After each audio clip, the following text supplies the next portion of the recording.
What is up, guys? Zach Ginn here, and in today's video, I'm going to give you my ultimate virtual acquisitions sales guide today. I'm telling you right now, this is a $3,000, $4,000, $5,000 acquisitions mini boot camp today, where I'm going to break down exactly how to close your sellers virtually over the phone, over a computer, anything you need to know about the entire process of closing your sellers in virtual wholesaling real estate. I'm excited today, guys. I'm going to share everything you need to know about how to become a king closer or a queen wholesaler in virtual acquisitions. We're going to break it all down today and show you how to close the sellers the right way for success. Before we do anything, before we break everything down, do me one huge favor and smash that like button, hit that subscribe button, comment below your questions, and of course, we're going to break down the stuff the gurus just won't tell you. We're going to break down my ultimate virtual acquisitions guide today. So without further ado, let's get it going. Let's get everyone excited, and it's wholesaling time. Woo!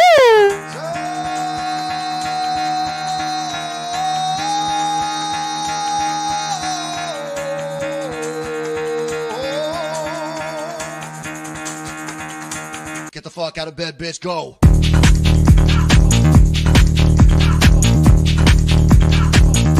Get up and get the guy go on.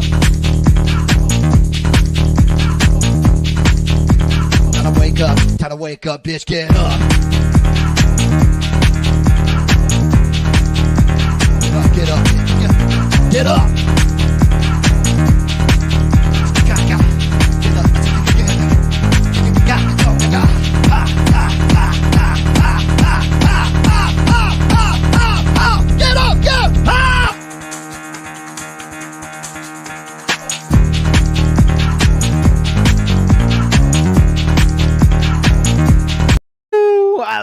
Guys, what is up? Zach Ginn here. We're going to be breaking down exactly my virtual wholesaling guide. I'm ready to go, guys. This is the stuff the gurus charge thousands of dollars, and I'm going to teach it absolutely for free today and break down the entire virtual wholesaling real estate process so you can know exactly the best way to get it. I'm excited. I'm ready to go. So without further ado, let's break down my virtual wholesaling acquisitions guide. Now, nothing too crazy here. We're just going to break down how to close your sellers over the phone. It's a tad of a different process than basically closing your sellers in person. A little bit different, but pretty much the nuts and bolts are pretty similar to a point. Use the same closing tactics. You just have to change your expectations a little bit to do it the right way. So let's kind of talk about, we're going to break down exactly how to go from a qualified seller to a signed contract and basically get the lowest price possible in virtual wholesaling real estate. That is basically the goal for today. Really remember, guys, when we're talking to our sellers, there's really 4 questions we have to ask ourselves and ask the sellers so we know what to say. This is the 4 pillars of wholesaling: motivation, condition, time frame, and price. We go over this basically all the time at freewholesaling.com, and that's kind of how we break it all down. Now, the conversation with the seller, it's a lot of people really overcomplicate things. Your conversation with a seller in virtual wholesaling is going to be more important because you're not really face-to-face. Body language isn't the biggest thing, which is, I guess, a big plus, but everyone thinks it's the biggest deal in the world. But really, it really comes down to tonality, speed. So tonality is the way the inflection in your voice when you're speaking to the seller, and then kind of the speed to a point. Speed's like how fast you're talking. You got to match the seller. Your posture to a point. If you're upright, you're going to sound a lot better. The timing of your words are going to be everything. Kind of when we talk about the closing lines here, it's going to help you out a lot here. The timing of the words are going to be important. The number one thing too, guys, don't blame your sellers regardless of what they say or think. I think that's one thing a lot of people really get overwhelmed with. If a seller says something mean to you, or they don't want to deal with you, or they don't want to deal with your cash offer, don't get upset at it. I mean, it's like fishing to a point. Sometimes you just don't catch fish, when you're at a spot and you go to another spot. It's like, baseball. Someone's throwing a pitch, you can swing on it, you don't. The last thing here in virtual wholesaling, a lot of sellers are going to bring up oh, Mr. Johnston, he's trying to buy my house too, and he said this, and that. Whatever.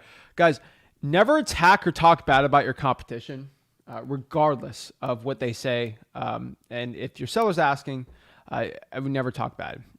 We're here to buy it. We're ready to go. So let me talk about some secrets to virtual wholesaling success. You must have a belief, guys. A belief is the mental acceptance of a statement in which you hold true.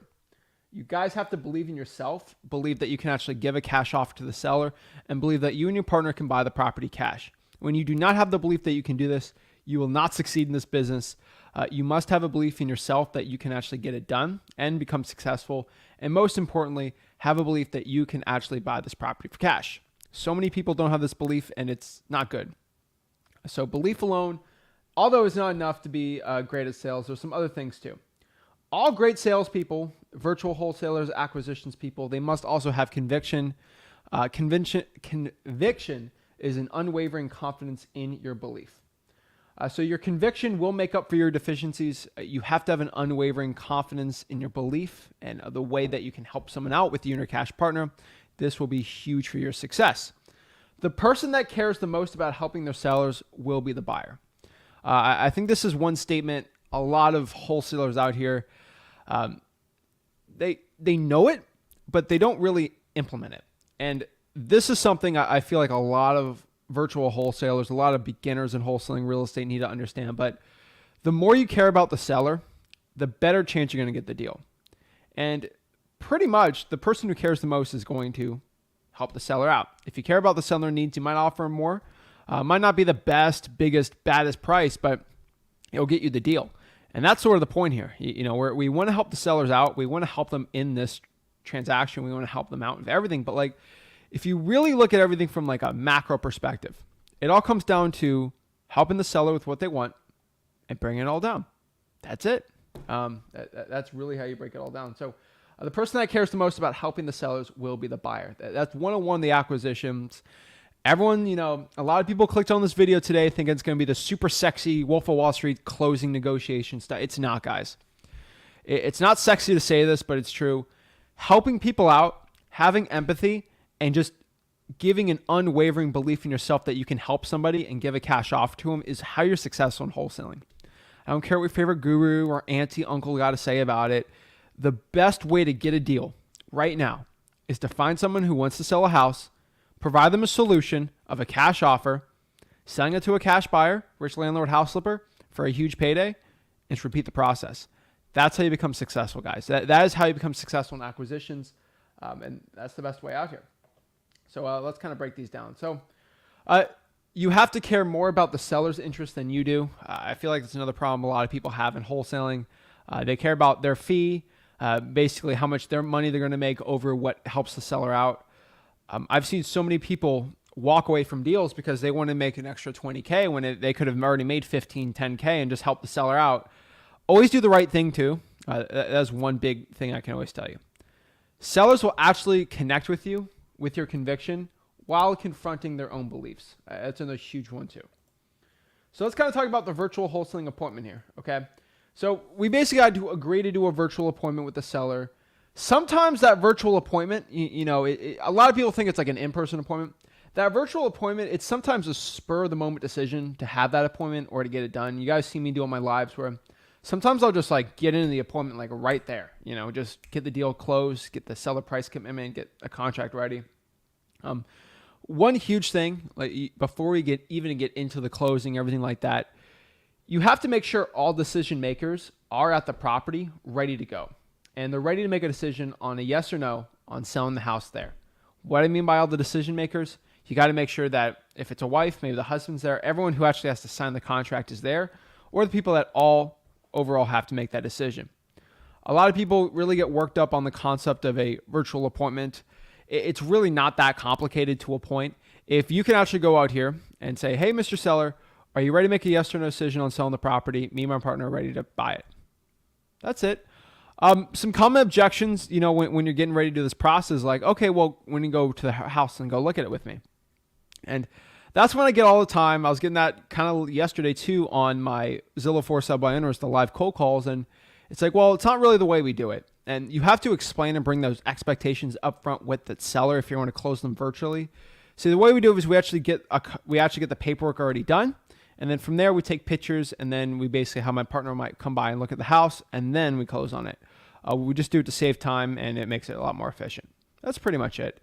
Most people really overcomplicate the virtual appointment, but you really just got to set up really easy and you go from there. What is the goal of the appointment? This is where a lot of people get confused. Basically, the goal of the virtual wholesaling appointment here is getting a yes, which is obviously the biggest goal. When we are closing a virtual seller, when we're closing everything virtually, the biggest goal, the biggest, baddest, best one, the sexiest one out here is just getting that yes from that seller, right? We want to get a yes from the seller that, hey, I want to sell their house to you. Beautiful. That's the best one, right? We want to get that yes. Sometimes you don't get that, right? Another good one is no. A lot of people think no is really bad, but actually no is really good on virtual wholesaling appointment. Like either you want a yes or a no. If you get anything outside of a yes or no, it's bad. It is not a good real estate wholesaling deal. We don't like it. Not good. Most people, though, out here, they think no is the worst thing ever. No is not. Let me break down what the worst thing ever. And we've kind of gone over this before, but like a maybe. A maybe is hands down the worst possible outcome in a virtual wholesaling appointment. When you're just giving an offer to a seller, the worst possible outcome here is you get a maybe. Why is a maybe bad? A maybe is bad because it's going to create time, and time kills all deals. And that's not going to help with your success in wholesaling. Time kills all deals. So bring this from the top. If we get a yes, we get a deal. We get a no, we don't. You have to understand in virtual wholesaling, especially in wholesaling real estate, that if you go and talk to a seller and you get a yes, it's great. If you get a no, that's fine. Most people aren't good wholesaling sellers. Like most sellers who want to sell the property aren't good wholesaling deals. I think a lot of people overcomplicate that part. And it's absolutely true. Most of your deals are going to be no's. And if you understand that, and if all your deals are yeses, and you're not talking to enough sellers. Maybe's bad because you don't get that definite decision. And then you're always with the what if, and then you can never close them. You're stuck in follow-up. It's bad. So before we start that virtual appointment, remember, guys, you have to condition the seller. It's very important you condition the seller. So what's the condition the seller? It's making sure you get that yes or no decision, right? Condition the seller. You basically gotta say, hey, before I come to the property, before I look at the property, I just want to ask you a question. Before I actually go talk to you here, I don't want to waste your time or my time, and I'm very, very busy. I usually only come and look at the property once, or my partner comes twice. Before we kind of break down the numbers and everything here, are you ready to make a yes or no decision right now on selling the property? That's pretty much it. You do on the day of the appointment, but honestly, for virtual wholesaling, you have to just make sure they're ready for that yes or no decision. So once you condition them, then you can kind of get in the nitty gritty here. Before I set up a virtual appointment with the seller, before I actually get into the offer and everything, the one thing I really love doing is comping the property. I feel like before you actually give an offer, you need to comp the house and basically find the MAO. Now, what is the MAO? MAO stands for the max allowable offer. That is basically the most you can offer a seller overall.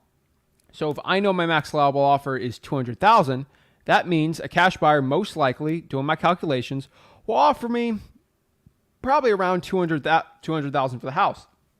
So it means if I lock it up for $190,000, that means I can sell it for $200,000 and make $10,000 in profit. Pretty good. Not bad. Not some bad moolah, right? That sounds pretty good. A lot of people don't understand this concept, but if you comp the properties and get the MAOs, it makes it so much easier. There's so much less stress on that virtual appointment because you know exactly what to offer the seller. Once you know exactly what to offer the seller, it just gets so much easier, guys. Hands down, it's just going to help you become as successful as possible. So how do you calculate MAO? I'm going to give you a quick crash course, nothing crazy. But this is basically the formula, ARV minus repairs times 70% if your ARV for that house is under $120,000. See it right there? That's it. Really not that complicated.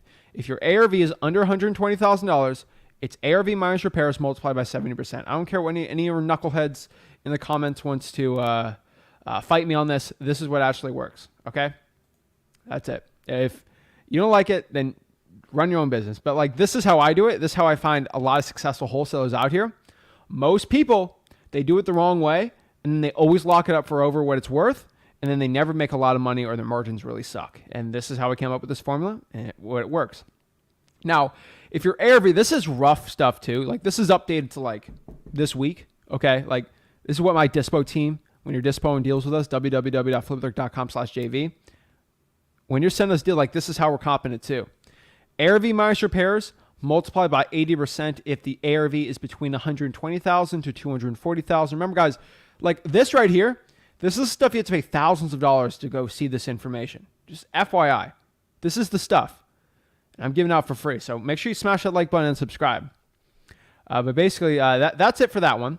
Now, if ARV is 240 to 300,000, we're roughly around 83% there. ARV minus repairs times 83%. And then basically, once you're over 400,000, you know, I like to keep it around 85%. And you know, ARV over it's about 300, 400, you know. And then basically when we get to like $1 million houses and stuff, like you can be in like 86, 87. Heck, you get a correct multiple on a commercial deal. It could be a 90, right? It all depends to a point on how much it is going to be. But yeah, a lot of people, it's crazy, but yeah. All right, let's see. All right, so that's basically the formula I'm saying it works the best. Most people really overcomplicate it, but like that's it. So let's talk about the virtual appointment. You know, it's a little different than the physical appointment. I'll be completely honest with you guys here. It's a tad different. You know, a lot of people, you want to look at it similar, but it's different to a point.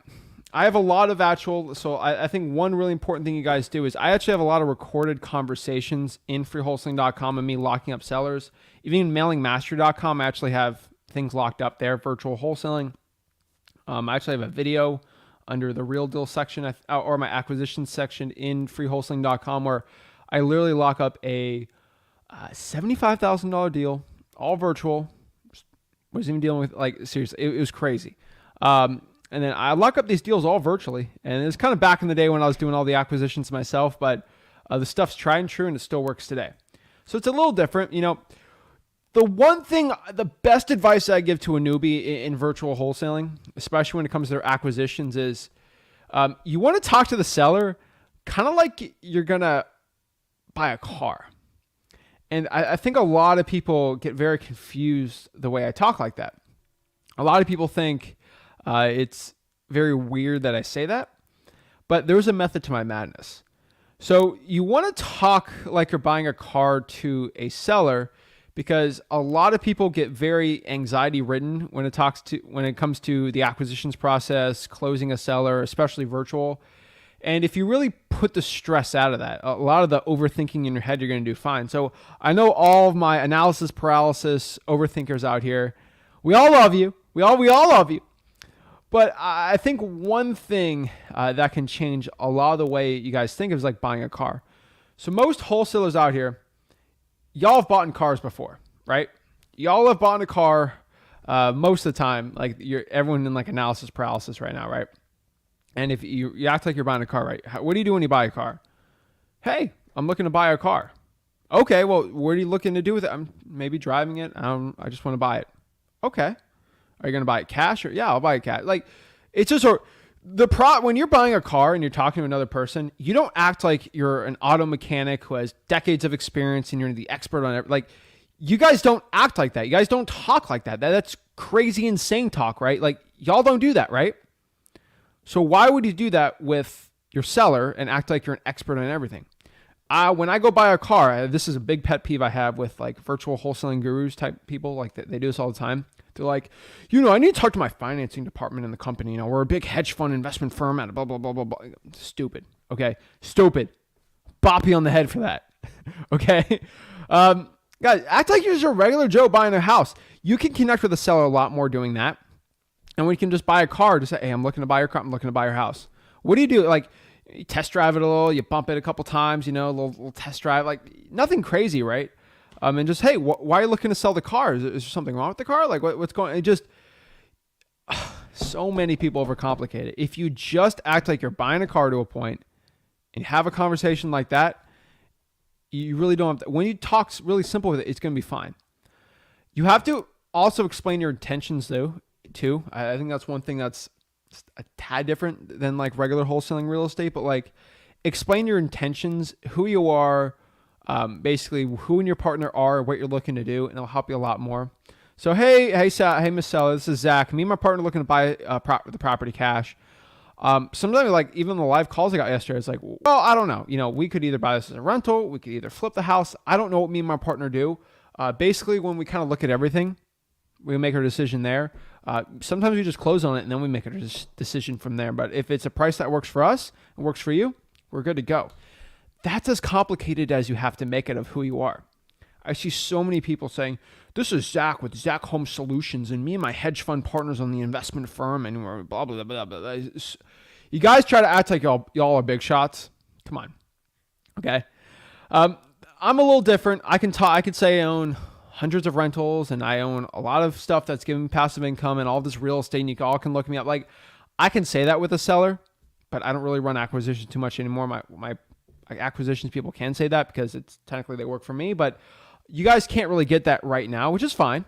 No big deal. But if you just say you and your partner, I mean, your partner has the funds, everything like that. And the next question here, it's like, Zach, what if somebody asks for a proof of funds? Am I screwed? Am I done? Oh my God. People honestly think that getting a proof of funds is like the greatest thing in the world. I never get asked for proof of funds. Never. You guys saw me go live 2 hours yesterday, cold calling. And then the hour like before that last week, I got all these people on price commitments doing live cold calling. Did I get asked once the last 4 hours of live cold calling I did this month? The last 4 hours, cold call for 4 hours. Did I get asked once? Let's do hundreds of hours you've seen me on this channel. Live cold calling, no, unscripted, unedited. Did I ever get asked for a proof of funds once? No, never did. Not weird? No? Like, guys, so many people think this proof of fund thing, you get asked a proof of funds when you don't have confidence. That's it. Oh, Zach, well, I get asked proof. You get asked proof of funds, Johnny, because you don't act confident when you talk to a seller. When I talk to my seller, I talk with pure conviction, pure confidence, and experience. Now, the experience part's kind of harder for a lot of you. I get it. But to a point that confidence comes from me knowing I have a cash partner there. Heck, I was in Oregon. Like, I was cold calling the Oregon thing yesterday. Like, I don't have as much cash buyers in Oregon, but I was confident I can have a buyer there. Ready? That's it, guys. Making this business so complicated, it only hurts you. This business doesn't work unless you work. You have to have that confidence in your soul that you can help a seller out, and it's going to help you big time. Big pro tip I want to break down for everyone here. But basically actively hinting to the seller. This is a big like sales tip I give to everyone. Actively hinting in the conversation with the seller, saying things like, hey, when I buy the house, we're going to do a lot of work here. What's the rental here? What's the cap rate? You can get really advanced if you like really want to, but like just having those like little conversations with the seller, it's actually going to help a lot. Condition the seller, condition their minds that we are the buyer. We're here to help you out. We're ready to buy this thing cash. It's actually going to help a lot, guys. That's a big pro tip I give to you. Now, we're getting the conversation. We're talking to the seller. We're ready to go into the sales process. Like, hey, Mr. Seller, after looking at everything, me and my partner, we'd like to buy this house. How much are you looking to sell the property for? Or how much do you need to get rid of the property for? Like, how much do you need to sell it for? So these are the different type of closing tactics out here in wholesaling real estate. I think a lot of people overcomplicate it, like I've said before, but these are basically them. So like number one is the low ball.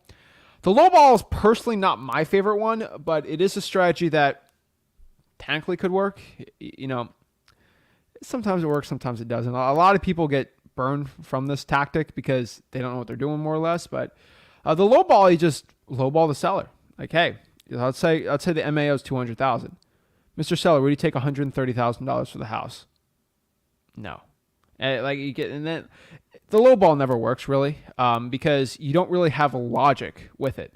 I think that's a big problem I see a lot is like you don't add in the logic with the seller, and that's just it ain't gonna be good. So you want to add a different element. You can get that low ball. It's not my favorite. Good cop, bad cop's one that I've been teaching a lot lately, and it works really, really well. This is basically using your partner's leverage to get the lowest price possible on the deal.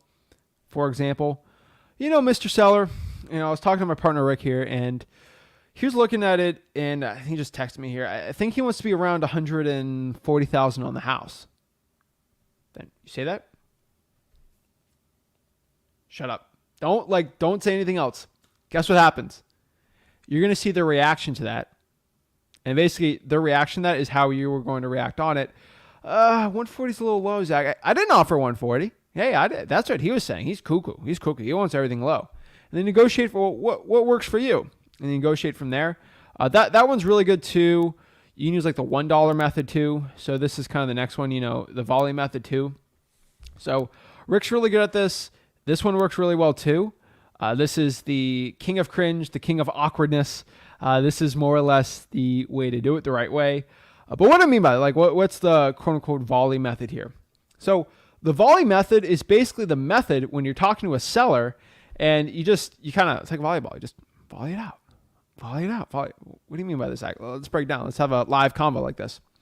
Hey, Mr. Seller, I was looking at this. Seems like a good property. This seems like a nice one. Why are you looking to sell? And they blah, blah, blah. Explain to seller. We're getting in the conversation, we're looking to buy it. Mr. Seller, are you ready to make a decision on selling the property?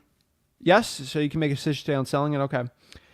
If we're buying this all cash and we close in 14 days, you can sell it because of, insert their motivation. What number works for you? Where just no nonsense. We buy cash. We're ready to go. Shut up. Let them say something. And this is when they say, I don't know, Zach. I don't know. I don't know how much this thing could possibly be worth. My favorite's when they say that because I know they're lying when they say that. Okay. Because they heard something in an Art of the Deal book or something that they don't say the price first, right? So basically how I kind of combat them with this is like, okay, Mr. Seller. So you have no idea how much the property's worth? No. Well, if you did know, what would it be? I don't know. I'm like, well, obviously we're coming here. You have a number in mind. Obviously you're not going to sell the property for nothing, right? Not giving it out for free. But so what would work for you? I don't know. Well, in a perfect world, what would work for you? I don't know. What would work for you, Mr. Seller? I'm just curious about it. What's your offer, Zach? Well, I'm just trying to gauge where you're at on this. You keep volleying. Usually when you volley 4 or 5 times, you're going to get the price from the seller.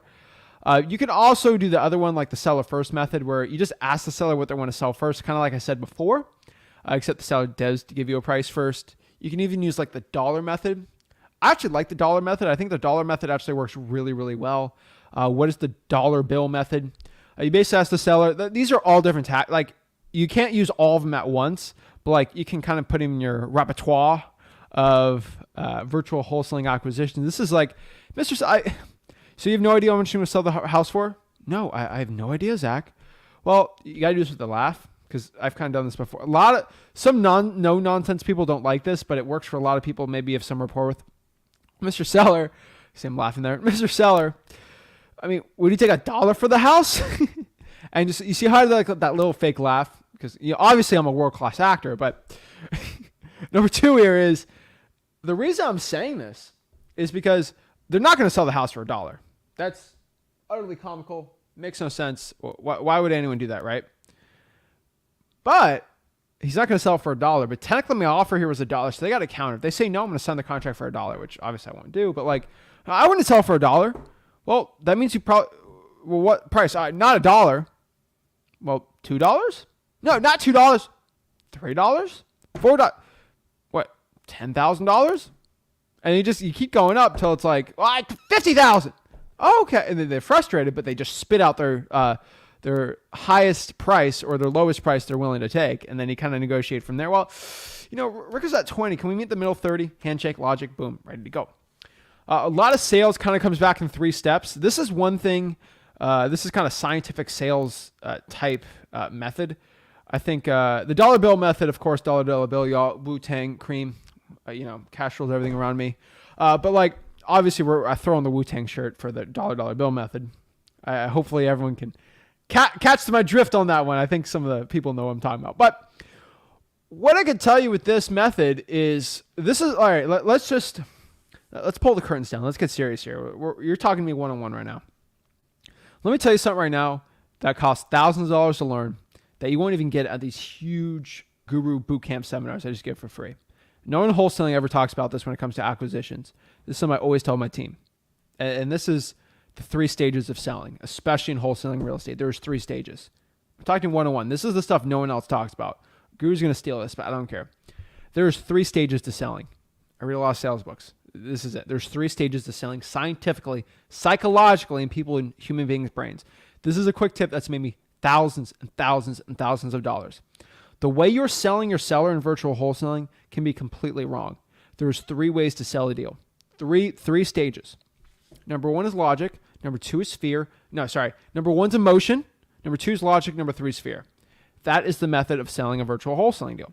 So number 1, emotion. Number 2, logic. Number 3, fear. It is in that process. So number 1, most people, first sales thing is emotion. You got to give them emotionally. Emotionally, get rid of the property, sell it. I want to get rid of the stress. That's where most sellers are, motivated sellers are. Number 2 here, logic. If you can't sell a seller on your cash offer with emotions, why they're not agreeing to sign right now is because of logic or fear. You got to go through the process. Most people are on emotion, so you got to sell off emotion first. If emotion's not working, you got to go on to logic. How do you sell in logic? This is the thing that most people in wholesaling can't grasp or can't understand. Some sellers are purely logical, and you can put emotions with it and get the deal sold. So how do you do this with logic? The meeting in the middle is the most logical way to sell a wholesaling real estate deal. So your logic could be really good for you and maybe not good for a seller. I mean, logic's kind of an opinion to a point. So if someone wants to sell at 50 and you want to buy it for 20, let's say the deal is a deal at $50,000 and the seller wants to sell for 50, and you could put whatever. If I say I want to buy this thing for 10, if you meet in the middle, you're at 30, you have the advantage on the deal, but you're meeting in the middle, quote unquote, because your offer is so low that you use logic, emotionally, you logically sold the seller there. Beautiful. You met in the middle, you sold it on logic. Now, the last and most important part, if you can't sell someone on emotion, which is just getting rid of the property cash offer, or logic, you have to throw in the Hail Mary. Where's the Hail Mary? Where's the Kobe shot? What is it? This is fear. Now, fear is the one I probably close 5% of my sellers on. It is definitely an 80, I would probably say 80-10-5 split. I sell a lot of my deals. So 80% of the deals are pretty much emotion, 10% are on logic. 12, I'd say, 12% on logic, and then 3 to 5% on fear. And what is fear? Fear is basically like, okay, well, I can buy this thing for $40,000. $40,000 doesn't work for me. That's not logical to me, and I'm not emotional. And like they're saying the keywords on there. Well, you just go in fear. Well, you know what, Mr. Seller, you already said you're ready to make a yes or no decision, so I'm going to need an answer. I can give you an answer today.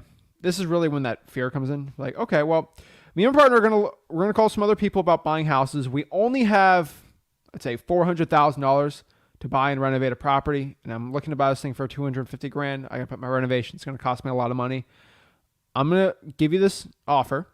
It is good for the next 12 hours. Okay, you need to call me by 10 a.m. tomorrow on a yes or no decision, or I'll probably just gonna buy another house by tomorrow. I have all these calls. I don't need to buy this house. You let me know, or 24 hours or whatever. That installs fear. The only way to install fear is kind of make that ultimatum, put a time deadline. Sometimes the seller doesn't sell. It sucks, but it's true. Sometimes the seller just doesn't sell from that. Not good. Not my favorite, but that is a method out there. And it sucks when the seller says no to that, but that is the best way to close. So many people don't understand how that works, but in my personal opinion, that is the way to sell these deals. You either sell it through emotion, logic, or fear. No one ever talks about that, and I just don't care anymore. These gurus really drive me so crazy. That I just gotta destroy them. It's the only way I can do it. That is the only way. It's just funny. But seller first method is really good. Quick FYI: these are 2 words you should never say on your virtual wholesaling appointments. These are the word investor. Use the word cash buyer instead. Number 2 is contract. Don't say that word. Say paperwork instead. I'm telling you, you'll get a lot more better results. So here's the last part here. This is basically agreeing on the price and signing the contract. So what I mean by this. So basically make sure you agree on the price. So if you agree on a price with the seller for virtual wholesaling, you need to stay on the phone with that seller and have them and then you send over the agreement via an e-signing service. Let's see if you guys. I said stay on the phone until they sign. Okay, you stay on the phone.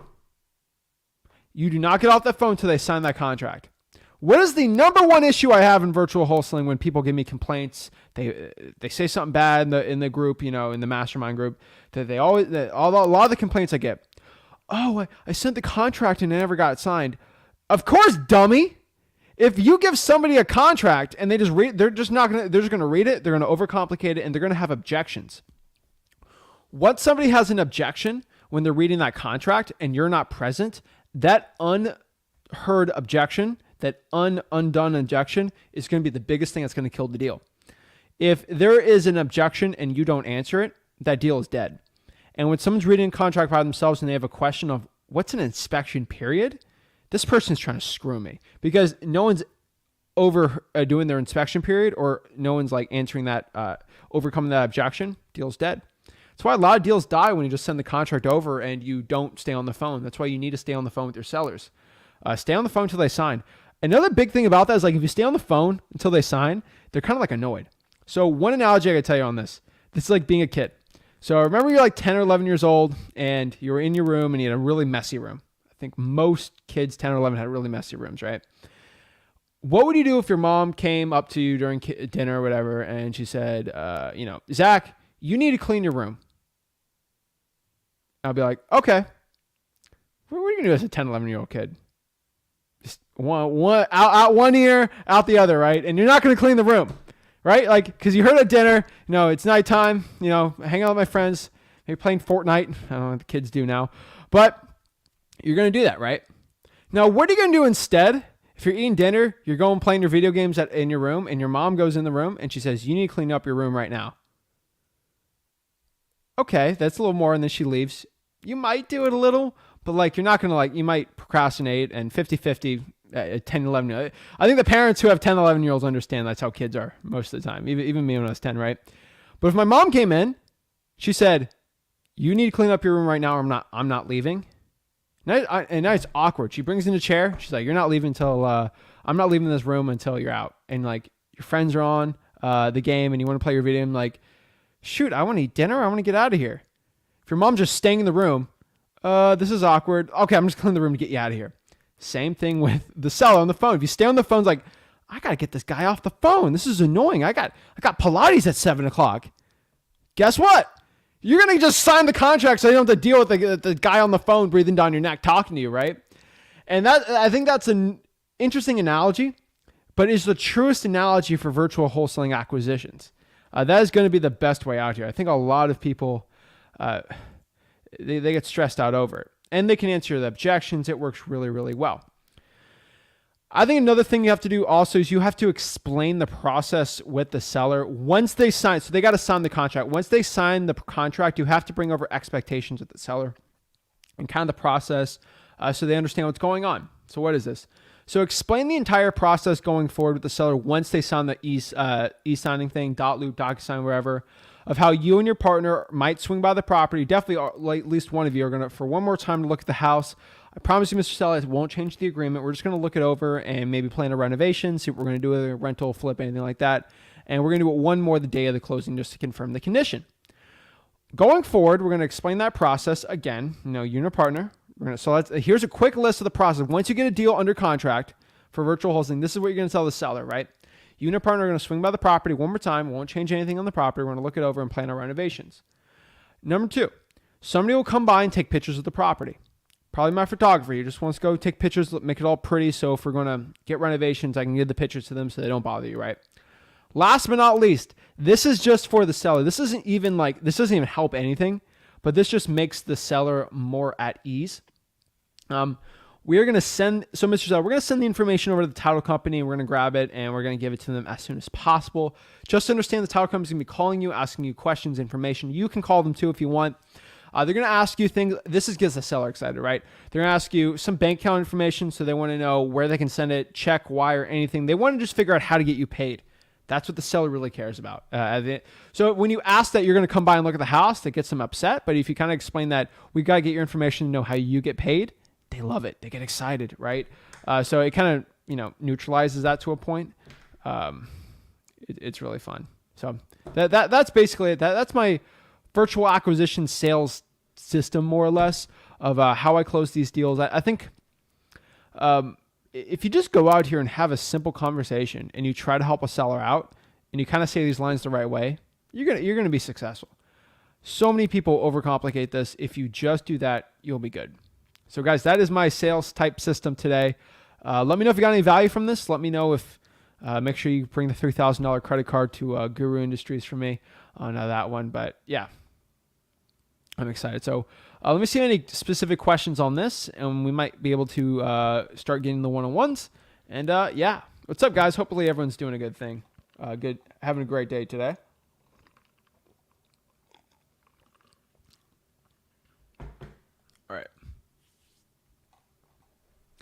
All right. What's up, Kenny? How are you, Kenny? Let's see. Stoked for this one. Closed 3 virtual deals. Awesome. Love it. Fred, what is up? Hey, Zach. This is Zach. I'm brand new. Been calling for sale by owner for the last week, and I've gotten 2 potential contracts. Fred's watching my lives. He's taking some action. I like it. And what appears to be good prices. Please help me. I tried to join the Facebook group. Yet to be in. I just let everyone in like 30 minutes ago, so it must have been new. Hop on here, ask the questions you got in here, but I appreciate you taking action, man. Love it. All right, let's see here. What's up? Thank you, Michael. Appreciate it, guys. Love all the love here. This is great. Simple scales, fancy fails. Simplicity scales, complexity fails. I love all these quotes.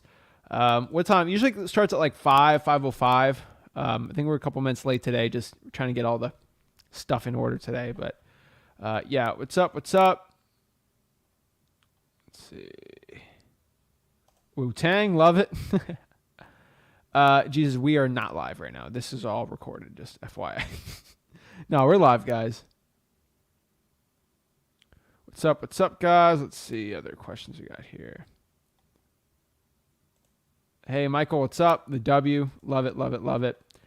Appreciate all the questions, comments, guys. So Tony's got a good one here.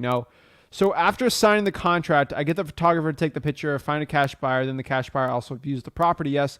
How you get access to the property if it's locked? Well, you usually have a runner, boots on the ground. Either that photographer can bring them through and just walk them to the house with the seller's permission, or you can have a realtor do it. Those are boots on the ground. It's all at freewholesaling.com. So let's break this down too. So guys, let's if you want to talk to me one-on-one here, we're gonna do some one-on-one calls like we do on Wednesday, Thursday, Fridays, and then a little bit of Sundays and Mondays too on the Zach Ginn and the Rick Ginn YouTube channel. Basically, if you want to get the link to hop on, talk to me, all you gotta do is go to Wholesaling Houses for Real. That is my Facebook group that for us, and that is where we all meet. That's all where we all hang out. So just go here to, I'll put my Twitch one on because we're live on Twitch. We have people watching me on Twitch, which I think is insane, but shout out to the Twitch viewers. You just basically go to www.flipbook.com/groups/Wholesaling Houses for Real. What to do that? You can literally just go on here. I'll show you right now. All you got to do is, here it is, Wholesaling Houses for Real, right? Just let all the people in. 59,000 members. Holy moly. That is a lot of people. Holy moly. 59,000 in the group. Going well, going good. We're getting like 6,000 a month hopping out, actually. I think a little more, right? How many we got? Yeah, about 6,000 a month, more or less. It's an insane amount of people hopping on. But like you click community home, we go here, right here. Basically, so let me go back one more time to show you. Where is it? Hold on. Is this the thing? No. Shoot. All right, here it is. So basically an hour ago, shared this link. It's on featured on the top here, right? Shared a link, Zach Ginn, virtual acquisition sales system. You can watch it here. Join here, stream our link to hop on, talk to me one-on-one. So now when I get the 5 comments every single day, I always get, how do I hop on the lives? Or why are these people getting special treatment? Blah, blah, blah, blah, blah. Guys, you just got to go in the group and do it. That's it. That's basically it. So guys, I recommend everybody, if you want to get started in wholesaling real estate, check out below at freewholesaling.com and appreciate it. Also, just FYI for everyone, we are running hard on this too for the JV deals. If you have a JV deal, you want to send it, We got an insane amount, but we have the systems all set out for it. Just go to www.flipwithrick.com/JV with me, and you can send me your JV deals, and we can dispo them for you, and we can both make some money. So FYI, that is it. So let's kind of break down exactly all questions we got. So number one, we got Raymond. Raymond, what's up? What's going on, Zach? I'm blessed, man. Every day above ground's an amazing day. Man, I'm back. So I'm back and I'm nervous. So I did some reverse driving for dollars this weekend, as you recommended last week. I've gotten a couple leads. I actually have one in particular that I could get under contract. The issue is she wants like a 5-day close. Okay. And I don't have a deal. I have not done any deals, so I don't have any sellers. I don't know how to work this. She was like, well, I mean, I might be willing to do like 15 days. I've run by and I've looked at the property myself, but like I'm not an inspector, so I don't even necessarily know like what I'm looking at. I do know that the numbers work very well. Okay. So I guess what I'm trying to figure out is like, is there a way to kind of navigate this 5-day close situation? Dude, I've done. Here's the thing. I've done over 1,000 wholesaling deals. I'm trying to get 2,000. I doing thousands of deals and dealing with thousands of y'all's deals. The coolest part about it is it all kind of comes down to the same thing. Like people ask the same objections, everything. So this is a common one I actually get. Oh, I need to close in 5 days. I have two responses to this. Okay. And I think you know which one is probably gonna be best for you. Number one, and I talk about this in the free wholesaling, but like not too much. This is why I love asking the questions, because this is a real example. Number one, I'll close in your deal in 5 days. Personally, me, I always say this, but you're going to have to be at this price, which is like stupid. Like I'm going to make like 90 grand. Okay. Okay. I'll just close on that. Like if I'm going to make 90K, but like most people aren't willing to go that low. Right. Here's the problem, Mr. Seller. I'm just going to say it like I'm saying live, like I'm just going stress, right? We can close in 5 days, but really it's most likely going to be at least 20 to 30 because we're going to have to run the title. How long is the seller on the house, right? You're going to have to run the title. You have to get title insurance when to buy the house. That's it. And I'm paying the title fees. So they're going to probably be 20 to 30 days out. That's it. Right? Okay. And then my partner has to go buy it. Like, he won't be available for like a week or two, right? Because he's out, whatever. That's the way it was explained. It's like, hey, I have to get title insurance on the property, and we have to set up everything like that, and then after my partner come by, we can do them around 30 days. Okay. That's it. So here's the other piece. I guess I should have mentioned this first. So it's through a realtor. I don't think she's a licensed realtor, though. I think she is an off-market, essentially a wholesaler, but she accidentally sent me something and it looks like maybe she works through Open Door. Yeah, probably. Maybe as an independent contractor. Oh, well, Open Door's got a lot like weird stuff going on. So they have Open Door contractors all the time. They're not realtors. You should ask the person. Okay. Once they lie, it's a bad thing. Yeah, no, I think that's what I got from her is that she's a contractor. So that means nothing to me in this situation. Not really. Is she the owner? No, she's in direct contact with the owner. She's working on behalf of the owner. I really feel like you're not talking to the owner? No, I have not talked to the owner. I've only talked to her. Well, that's red flag number one. You need to talk to the owner. Why? Just say, I want to talk to the actual owner. I want to talk to the decision maker. Okay. Her name's Cheryl. Like Cheryl. Like, do you own the house? No, I want to talk to the person who owns the house. Okay. Are you a realtor? Are you listing it? How do you get in contact with her? Do you just text her or something? No, I did. So this was a reverse driving for dollars lead. So Got I it. Posted. She called me today. Oh. I ran over there. I met her on my lunch break today. She opened up the crib, let me go in, take photos, take video. I mean, I think she might. Does she have it? You first of all, you need to check out if she has it under contract. She probably just went by the house to door knock or something. She saw it and she's pretending to be the owner. You need to be like, I'm not saying be a jerk, but like, if you are not the owner, then I don't want to talk to you. And if you're impersonating the owner, we're gonna have a problem. I don't like when people lie to me. That's one thing I do not play with. So if this person's not the owner, dude, you're wasting your time. I'm saying that nicely. Because all that rapport you're trying to build is just wasted. Interesting. She's trying to close in 5 days, and she's not even that stupid. Talk to the owner. I mean, provided me with his name and information. I mean, Do you have his phone number?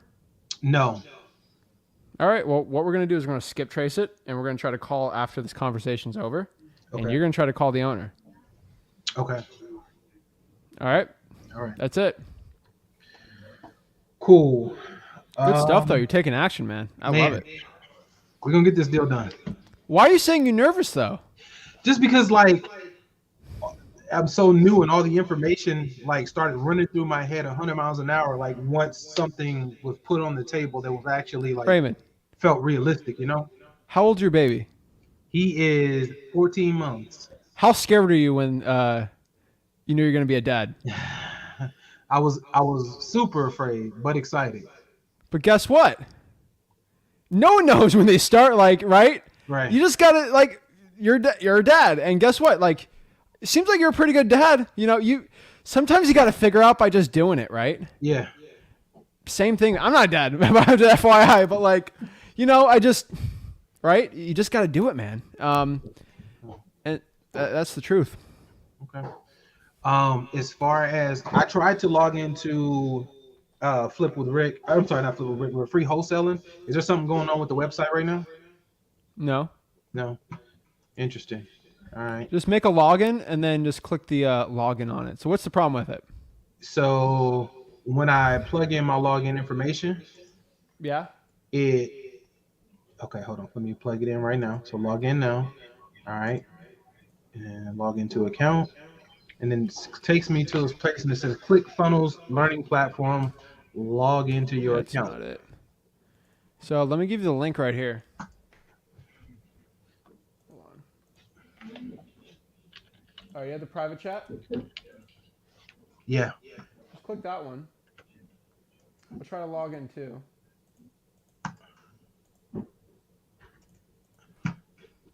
All right. Already a member, log in now. Log into account. Yeah, it does the same thing. Let's make a new account then. Okay. Yeah, that'd be my guess. Hold on. I'm just gonna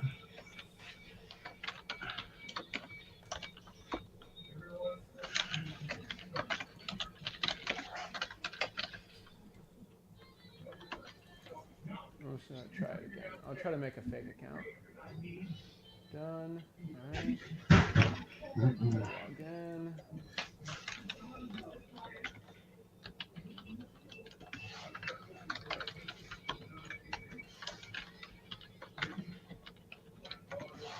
Let me go look and I'll check it out.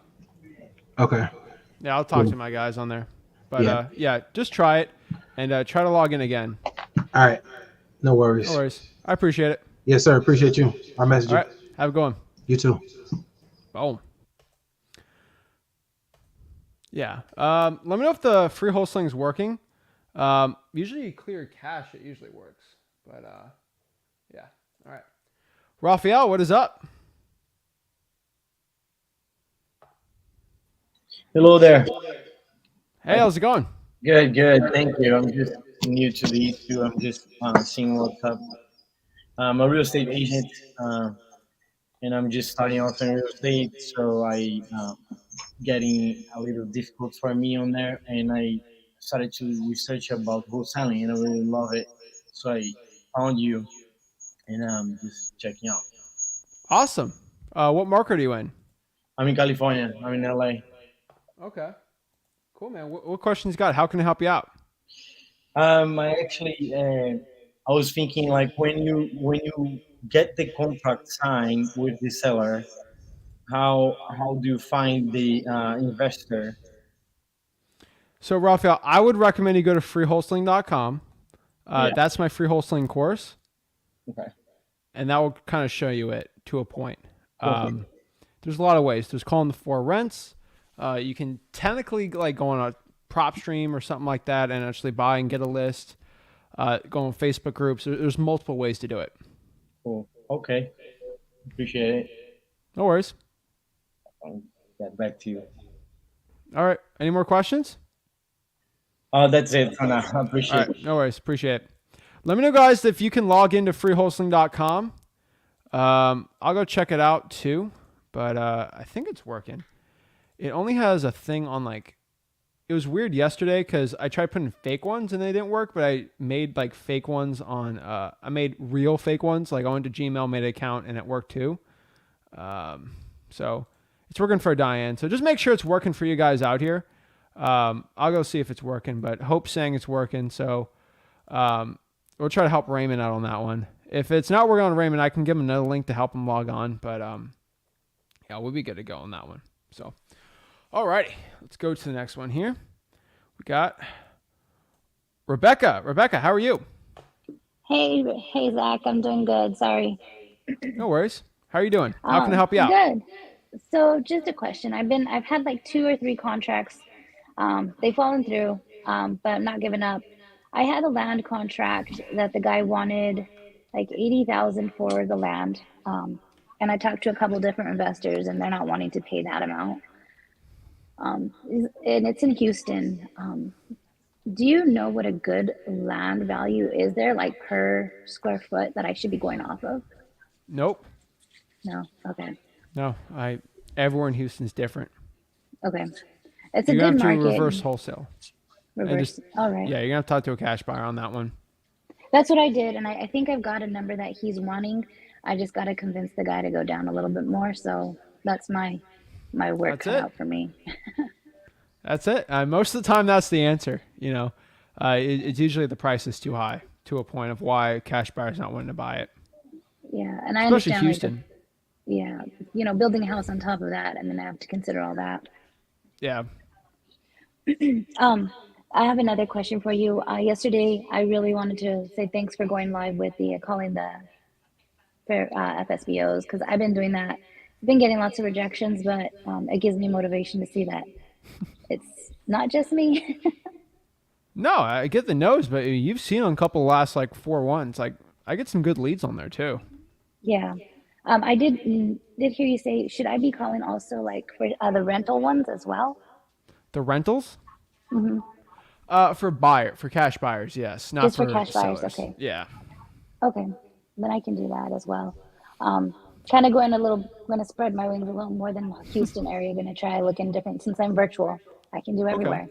I know you're in Alaska. Yeah. So just gonna kick it hard. I just had surgery, so I told myself and gave myself a day to recover. Then tomorrow, hit it hard since I'm at home and I don't have to be at work. I love it. All right, Zach. Well, thanks for always being out there for us. Of course, Rebecca. You got any questions? You let me know. All right, thanks. All right, have a great one. All righty. Next here we got Vince. Zach, Bro, Florida's getting hot, man. yeah, exactly, man. I I don't know. was what's going walking on. outside. I was like, I can't do this. I don't know. I don't know what's going on out here. How you So, doing? man, how can I help you out? Am I echoing? No, I was gonna put my headphones in. I don't know. All right, I think it worked. I try it now. Hello. Yeah, you're Yeah. good now. Okay, so yeah, man. Right now I'm dealing with a situation. I have a guy he wants to sell, right? So my thing is I'm trying to figure out his main motivation. From what he told me, or his main pain. What he told me is he's been a landlord for this property. He got 2 properties, and one of them, the one I'm trying to get, he has for 15 years. And basically, he's ready to sell. He doesn't want to put the repairs in it to put it on the market. The ARV in the area is like 384. Okay. It's 304. 384. Okay. It's a corner lot. It's a good property. He wants 310 for it, but I uh, I had one of my contractors that I work with in the area go check the property out, and of course, he gives a big estimate. He gave like I think like 40,000 of estimate repairs, Okay. um, basically a complete flip. And the guy and I asked the guy, I'm like, hey, have you got any contractors that came and what was their estimates and things of that nature? He said, oh, well, they only said 10 to 15, and I'm like, okay, so if it's only 10 to 15,000 in repairs, why would Bro, you that just wouldn't do the roof.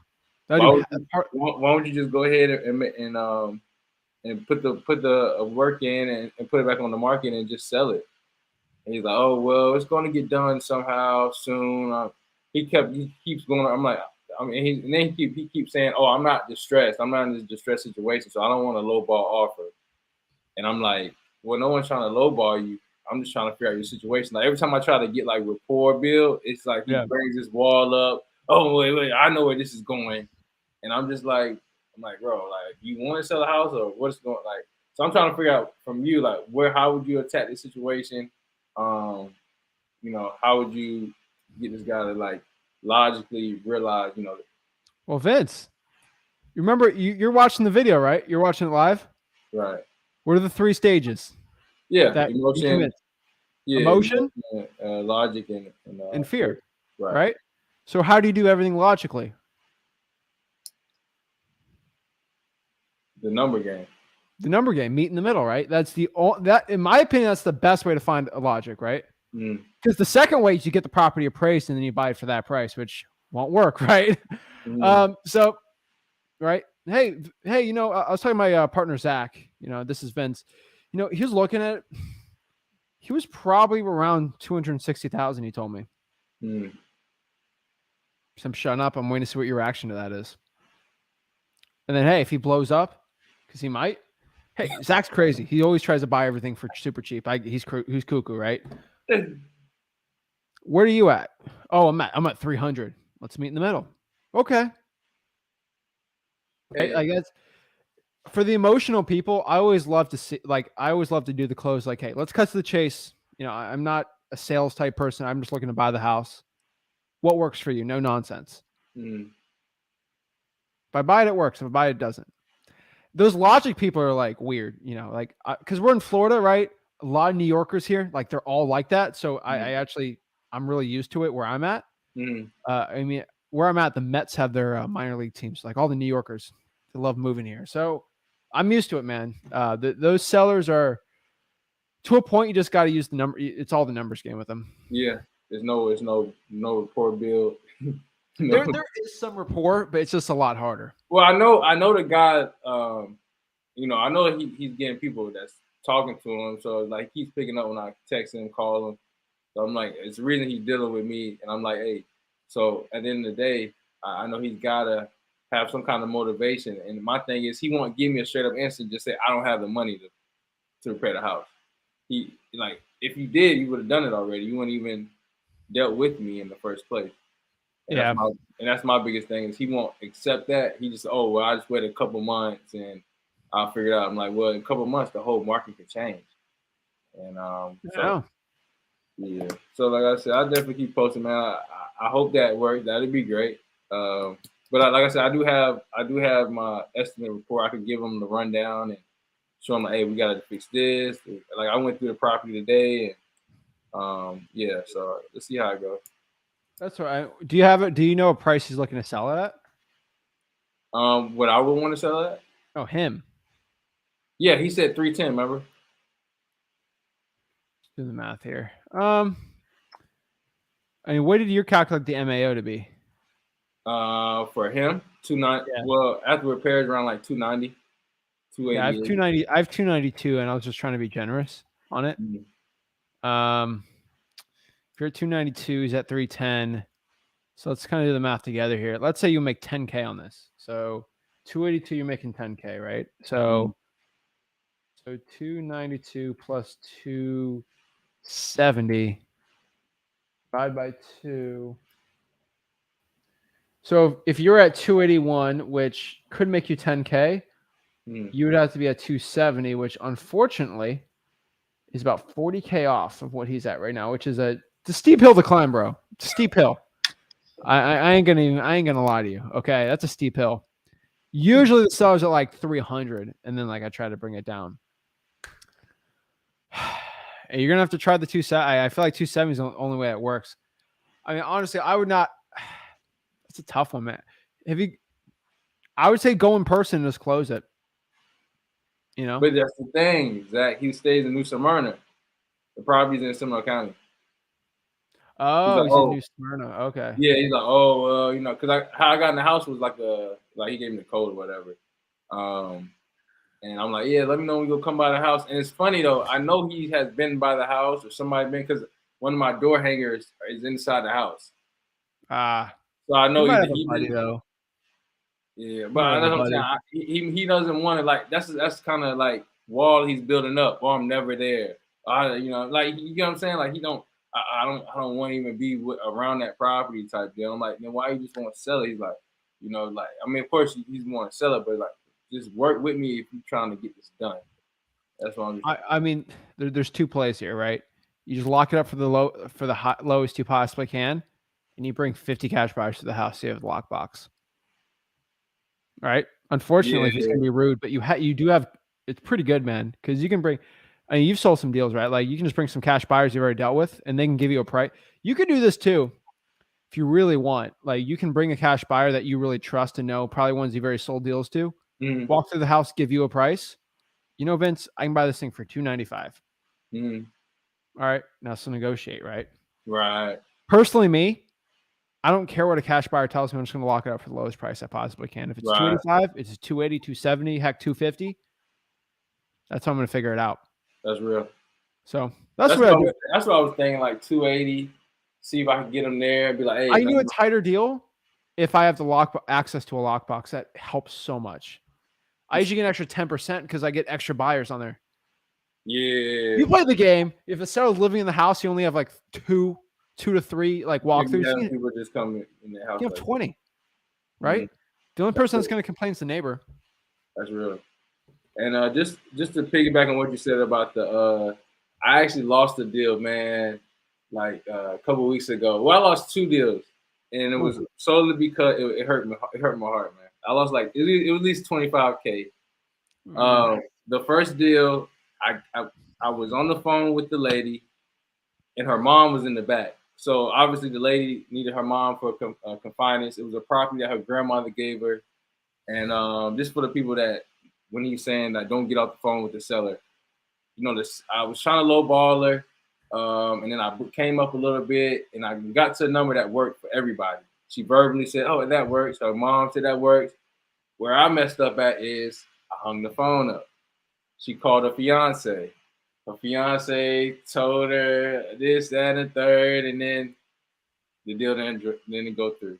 And then another deal, I don't know why. I know why it was another guy. I got him at the number I needed. I sent over the contract. I didn't get off the phone with him, but this dude thought it was a scam. He was like a 50-year-old guy. He's like, "Oh well, you know, you're not gonna get over one on me. Who you think I am?" Hung on the phone up, blocked my number. like, dude, it goes hand in hand, huh? Yesterday, when I talked to my sellers, I said and but, not because I said that so I didn't sound like a scam. I literally said that. How many like uhs and buts do you hear that are like very American, you know? I do that on purpose, right? So I sound like a real human being, not a robot, a VA or whatever, with my cold calling. Like, hey, I'm looking at a Zillow for sale by owner at. It's VAs can't do that. Okay, I can do that. It makes me sound like I'm real. There's no scam artist, you know, from I don't know where that'll do that and say that, right? That's real. So there's reasons why I say that, and when they sound like they're kind of scammed off at the beginning, I start doing that. Okay. All right. Appreciate it, man. Oh yeah, I do. I say this stuff not so I feel good. I do it to help you because I wish I said that before, but like, dude, it's true. Stay on the phone, man. Yeah, Yeah, man. It's expensive pain. It is. But you learned the lesson. You either heard it from me or you had to deal with it yourself. And unfortunately, you had to deal with it yourself. That's fine. It's fine. I can only tell you not to go put your foot on hot lava, but until you do it, then you're not going to do it anymore. Unfortunately, you had to do it. So, For sure. All right, man. Thank you so much. All right. have a good one, man. Yep. Take it. Guys, when you hear me say something, I don't say it just to make myself feel good or like I'm here. Like I like myself talking. Actually, I hear myself talking sometimes in these videos. But you got to understand when I tell you, hey, this is a rule, condition the seller. When I tell you why you got to condition the seller is because if you don't condition the seller, you're going to lose the deal and they're going to be upset. It's the hot stove. Hey, don't put your hand on the hot stove. Hot stove on the hand. Okay, never again. Sometimes you guys got to deal with it.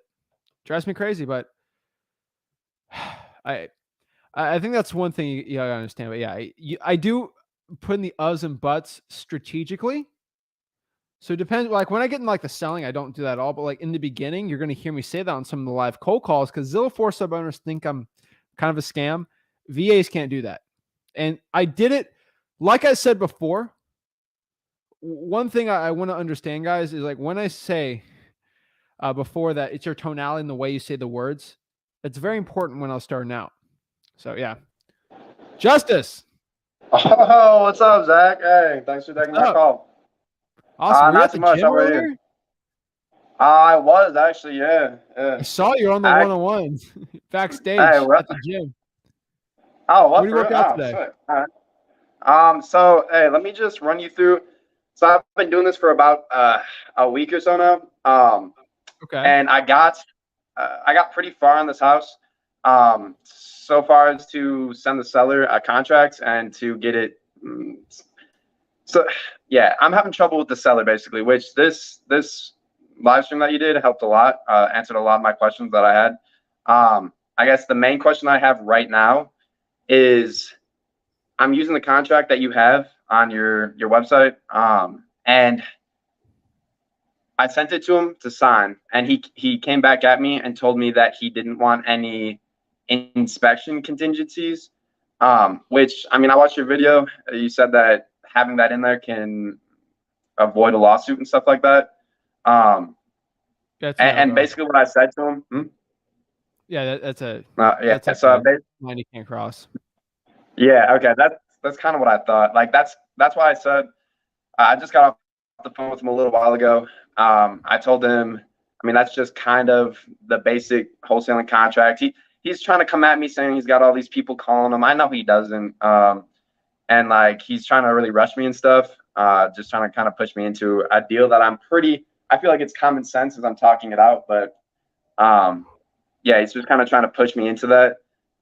In your opinion, like, should I go through with that kind of a deal, or should I just move on to the next? Because I mean, I have a lot of leads. I've been calling and driving for dollars like all day, 24/7. Like, what do you think about that?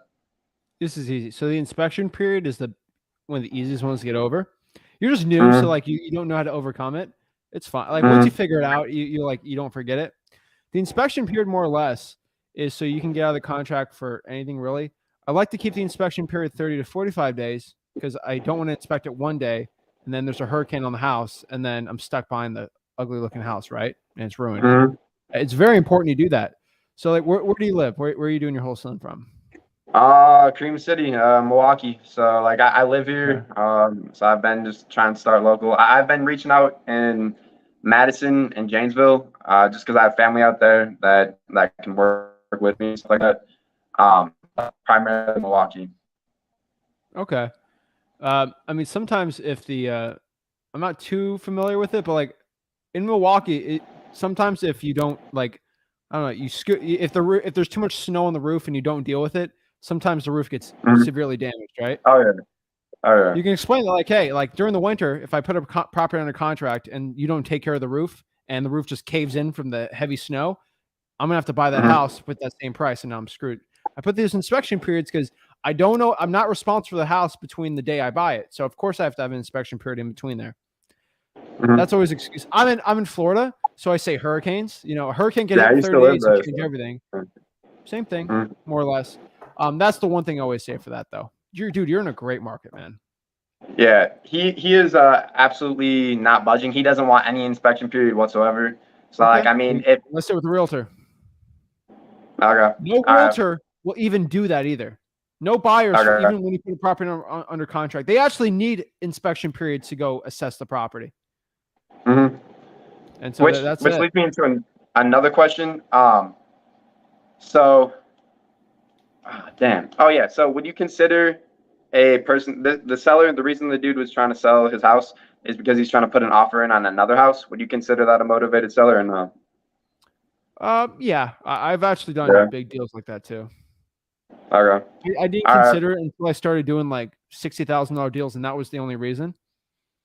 But usually it's like a little farther away or something like that. Like I had I didn't release the vlog, $77,000 deal. Motivation, they just wanted to move to Georgia. Okay. All right. You know. All right. And then I guess, I mean, you already answered. I was about to ask you a question about how to work down or like lowball a deal. But the thing where you said, start at $1 if they're really coming at you, that actually is like pretty smart. I like that. Yeah. And then One thing I give to you too, as a beginner, you're gonna get hit hard, like hard. This is your first week. Ready? Yeah. It's Justice, right? Yeah. All right, Justice. How much are you gonna offer to buy my house for right now? How much are you gonna buy for? Huh? What? I mean, Dude, in my all dream, the time. Yeah. You have to know Yeah. what to Yeah. say. No. Yeah. And I know, like, and I come from, like, I was a project manager, so I'm not like that much into sales. So I'm really learning a lot. And I mean, like I said, I just started this week, so I'm really just kind of jumping in there, and like learning as I go, because I mean that's more so how I learn. And like yeah, I've learned a lot just from not even actually going through with this deal, but just learning how people work and stuff like that. So Yep. yeah. But, all right, I got so one more. someone asks you, I just want to tell you so you understand this. When someone says, it gives me very common, you're gonna get, how much are you gonna buy the offer? How much are you gonna offer the house for, Josh? Like they're just people are like that and they're rude. Yeah. I get this on the live. I always bring this up, and this is very important. Hey, Mr. Seller, I would love to go offer you right now in the house, but have you ever bought a car? Yes, I've bought a car before, or a boat, whatever. Have you test driven the car before you bought it? Yes, I did. Well, I need to do the same thing. Before I give an offer, I have to go look on the house. Okay. Catch 22. Because if someone doesn't want you to go look at the house, they're not motivated. Yeah. You're gonna get asked that, I promise you. You have over 50 conversations, you're gonna have a bunch of those. So just so you know what to do starting out. But yeah. All right. I got one more question. I'm out of here. That's as many as you want. I appreciate that. The earnest money deposit. I was watching one of the videos with your dad where he was kind of explaining it. For any reason, should I be paying the earnest money deposit, or should the buyer always be paying that? And You then need to pay it. Starting out to the title company, $100 to $300 at most. Okay. And Maybe I'm paying that. If you're crazy. You pay that to the title company, but you get the money back if with the inspection period. Okay. Yeah. You get it back if it's within the inspection period. Mm-hmm. Yeah. All right. And then so like, I guess yeah. So I'm always going to be paying that, and then would I? You get it would back I send at the? end. Okay. And then would I send the contract to the title company before I have a buyer, or should I wait until I have a buyer lined up to send that to the title company? Title company as soon as possible. As soon as possible. Okay. Because I don't get the nitty gritty of it, but this is for a lot of people watching too. Let's say you put a property in a contract. It's a $50,000 deal. You send $100 earnest money. You give it to the title company. I try to screw you out of a deal and try to screw you. Guess what's going to happen? Hey, I get my earnest money right here on the 15th, and you send it on the 20th. I get the deal. It just protects you. So another common question: what do you do if someone tries to screw me out of a deal? If you have the earnest money, you're protected. Okay. And then before I go, like, what is like your number one tip that you wish you had known when you first started? Confidence. Just off the top of your head. Confidence. Confidence. All right, for sure. Confidence. Cool. Dude, it's everything. Yeah. All right. Yeah. Cool. I appreciate it then. Thank you. And yeah, thanks for all the help and stuff that you hop on next week. I want to see your progress. Don't stop. Most definitely. Now that I know how to get in here, I'm definitely gonna be here regularly. So yeah. All right, man. It's up to you. All right. Sweet. All right. Thanks. Business doesn't work. Hear me out. This business doesn't work unless you work. I've been waking up. I wake up at 4 every morning, go to the gym, start driving for dollars around like 7 to 10.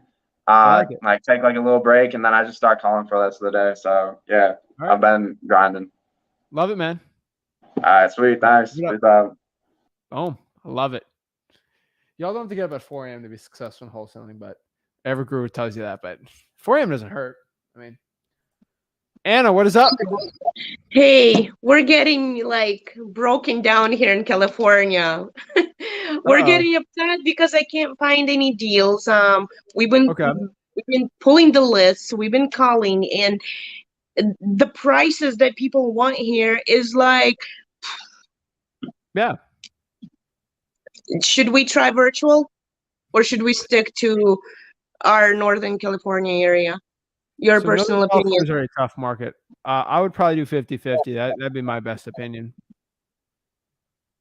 Okay, so I've always try said virtual. the only ways that really work in California, more or less, is like the valley, like the Valley, like Fresno, like everything's under 300, or really kind of like Inland Empire, more or less, and that's pushing it. That's really it. Okay, so stop searching my area and go virtual. 50-50. We've been doing it, and me and my husband, we're like, okay, this is not working. And 50% of your efforts in your local, and then 50% in virtual. okay, quick question also. My husband found a house. It's in Michigan, and it's a firehouse. So the kitchen got burned down. I think it's like a 7-bedroom house. It's a huge house, but they want $70K for it. After repair value is 380, but the guy is realtor. I can't pronounce that word. So, um, but he told me they do not do assignments of contracts. My question, should we deal with realtors when there's like a price like that? I mean, he wants 70 for it. After repair is 380. Does it be knocked down, the house? Huh? Is it like completely burned, like you need to rebuild? No, just the kitchen. Like by okay. the photos, it's just the kitchen. Is it listed? No. He said it's gonna get listed pretty soon, but they didn't listed it yet. I would probably skip that one. It's going to be on the market. If they sign, ask if they. So you're talking with the realtor or the seller? Realtor. I spoke with the guy who. Huh? Oh, skip I would it. honestly Okay. skip it. You can have a conversation, act like it's on market, and then basically offer 50,000, and he gets both sides of the commission. Michigan, wait. Let me look this up. Hold on. Michigan Tree Oaks to be in particular. Well, let me look at dual agency. Not Tree Oaks. Dual agency is illegal. Oh yeah, you can do dual agency. In freewholesaling.com, I have my on-market MLS wholesaling course. Do you see? Have you watched that one? I've been watching these videos. I've been trying to do all of your lives, and it's so much information. Like the other guy said, it's like 100 miles an hour. Just go through free wholesaling.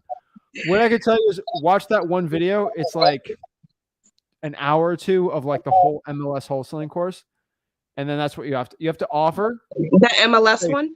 Yeah. So offer 75% off the listing, which is 70K, and which probably most likely be 50, and then give them 6% commission, and then double close it. That's the only way I could ever imagine it working. Okay. Okay. Another question. Oh, well, I guess if you're saying doing 50-50, you would not do cold calls in California, would you? No. Like on your lives? No. Nope. Okay. Nope. not dealing with California. If I was in California, I'd be cold calling Fresno and the Inland Empire. That's it. Okay. Okay. All right. Awesome. Thank you so much, Zach. Appreciate it. Have a great one, All Anna. right. Beautiful. All right. Then Rissa. Hello, Zach. Can you hear me? Hear you loud and clear. How are you doing? Good. I'm doing very good. You know what? I did go out and get these ear phones, and I was hoping that whenever I come on live that you would hear me much better. I just wanted to bring some good news to you, and I also want to let you know that I really like the other take that you and your father did the other day when you guys basically was talking about the market and how that we might need to make some changes and stuff like that in the market. I thought that was an awesome video. I mean, Thank you. it was so educational. I was like, hey, yeah, yeah, yeah, yeah, yeah, yeah, yeah, because I had heard other people talking about it, and when you guys spoke about it, I was like, great. But I want, and it's kind of funny that you guys did that because I wanted, I haven't, not that I haven't been around. I just wanted to let you know that I've been doing some reconstruction as far as what I have done in the past, and I've been in um the back and actually the wholesaling now for like 4 months. And Mhm. and I am so big on the education part of it, and you're Yeah. like, Diane, you have to get out there and take some action. And it's like, okay. And I think when I got out there and I got my deal stolen from me, I was like, oh my God. You was like, you don't need to cry. It's okay. You're not the first and you won't be the last. But Yeah. I do wanna let you know that one of the things, like you said, and it's so funny you always say this. When I say something, I'm not just saying it to be saying it. But one It's of the true. things one of the things that you said, you was like, and you have said this so many times before, and it's actually in the education part of it as well. When you talk about like doing things in steps, like one of the things that I've been doing is I'm building my cash buyers. And I want to say that it's to the point that we are talking back and forth, back and forth, back and forth, and I love it because now I'm feeling confident. Like whenever I'm on a phone, because I know I got someone behind me, and I don't have to worry about like, like oh I got this deal, but I don't have the cash buyer lined up. You know what I'm saying? Yeah. So that took that away. So I want to say in the last and I don't know why I don't know how this works. Like whenever I'm cold calling, like it only took three calls to get a cash buyer.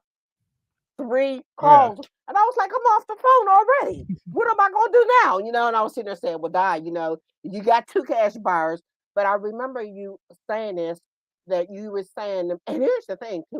Let me go back just a little bit. These cash buyers pretty much let you know what they want. And Yep. I like that because it's like I know exactly what to go after. And here's another thing, and I'm going to have a question with this one. I am also working with a realtor, and I was like, oh my God, this may really work, because now I got the cash buyer, I got the realtor. So getting out there, I'm gonna feel really confident, in like what I'm doing because I got people behind me, like and we're all working together. So working with a realtor, and I'd rather hear it from you versus hearing it from like some of the other videos that are out there, like how like whenever you're working with a realtor, you got to make sure that uh, what is it, an assignment of contract that they are willing to do assignment of contract. Is that correct? They have to be willing to do it, but usually just send it. It's through the free wholesaling course. You just got to send it. Okay, so I don't have to worry about that part of it. Go through the course and it'll kind of break it down. It's free. Free Okay, no, wholesaling.com. It's all in there. I got that part of it. No, but I'm saying, how you're saying, like when you say, like whenever you're working with different um real estate, like some of them don't have assignment of contract. Is that correct? What do you mean by Like realtors? right, right. You know how some of Some don't. Some will straight up refuse it. But when you're dealing with realtors, you got to go deal through 100 of them, mhm. and like 4 or 5 of them are going to be deals. Okay, It's a okay. numbers game. Okay, okay, okay. So we're great on that one too. I'm glad to hear that. So, working with a realtor along with having my cash buyers behind me, because you said, it's nice that you go ahead and get them lined up. That way, you don't have to worry. Um, but the realtor part of it, you know how they get like 3% from, I think it's 3% from the seller pay 3% to the listing agent and also to the actual, what is it, the buyer's agent. Is that correct? Yeah. You Okay. got you got to go with free wholesaling. It's all explained in there. Okay, okay, okay. So I just wanted to basically kind of thank you for everything, and I'm in the wholesaling big time. So I just want to let you know that I have made some progress. I did have a let me tell you about the deal that did not go through. There was there was a seller that actually his house did not go through inspection. The problem that seller was having was with the storage. The seller wanted me to come out of my pocket and make the repairs and then at the very end, he wanted me to take it out of like whatever whatever my fee was. And I told him, I said, I can't do business like that Yeah. because, and I spoke with the borough of that particular department. They said, don't worry, he won't be able to sell the house because the act to actually fix that sword problem that he had, he's looking at anywhere from $5,000 to $8,000. So I did get a deal like that, and of course, I was not paying that type of money for I don't personally. Yeah, so that's Perfect. basically it. Thank you. Okay. No worries. If you got any questions, let me know. I will. Thank you so much. Thank you. All right. Next here we got Savannah. Right. Hey Zach, can you hear me? Loud and clear. Okay, awesome.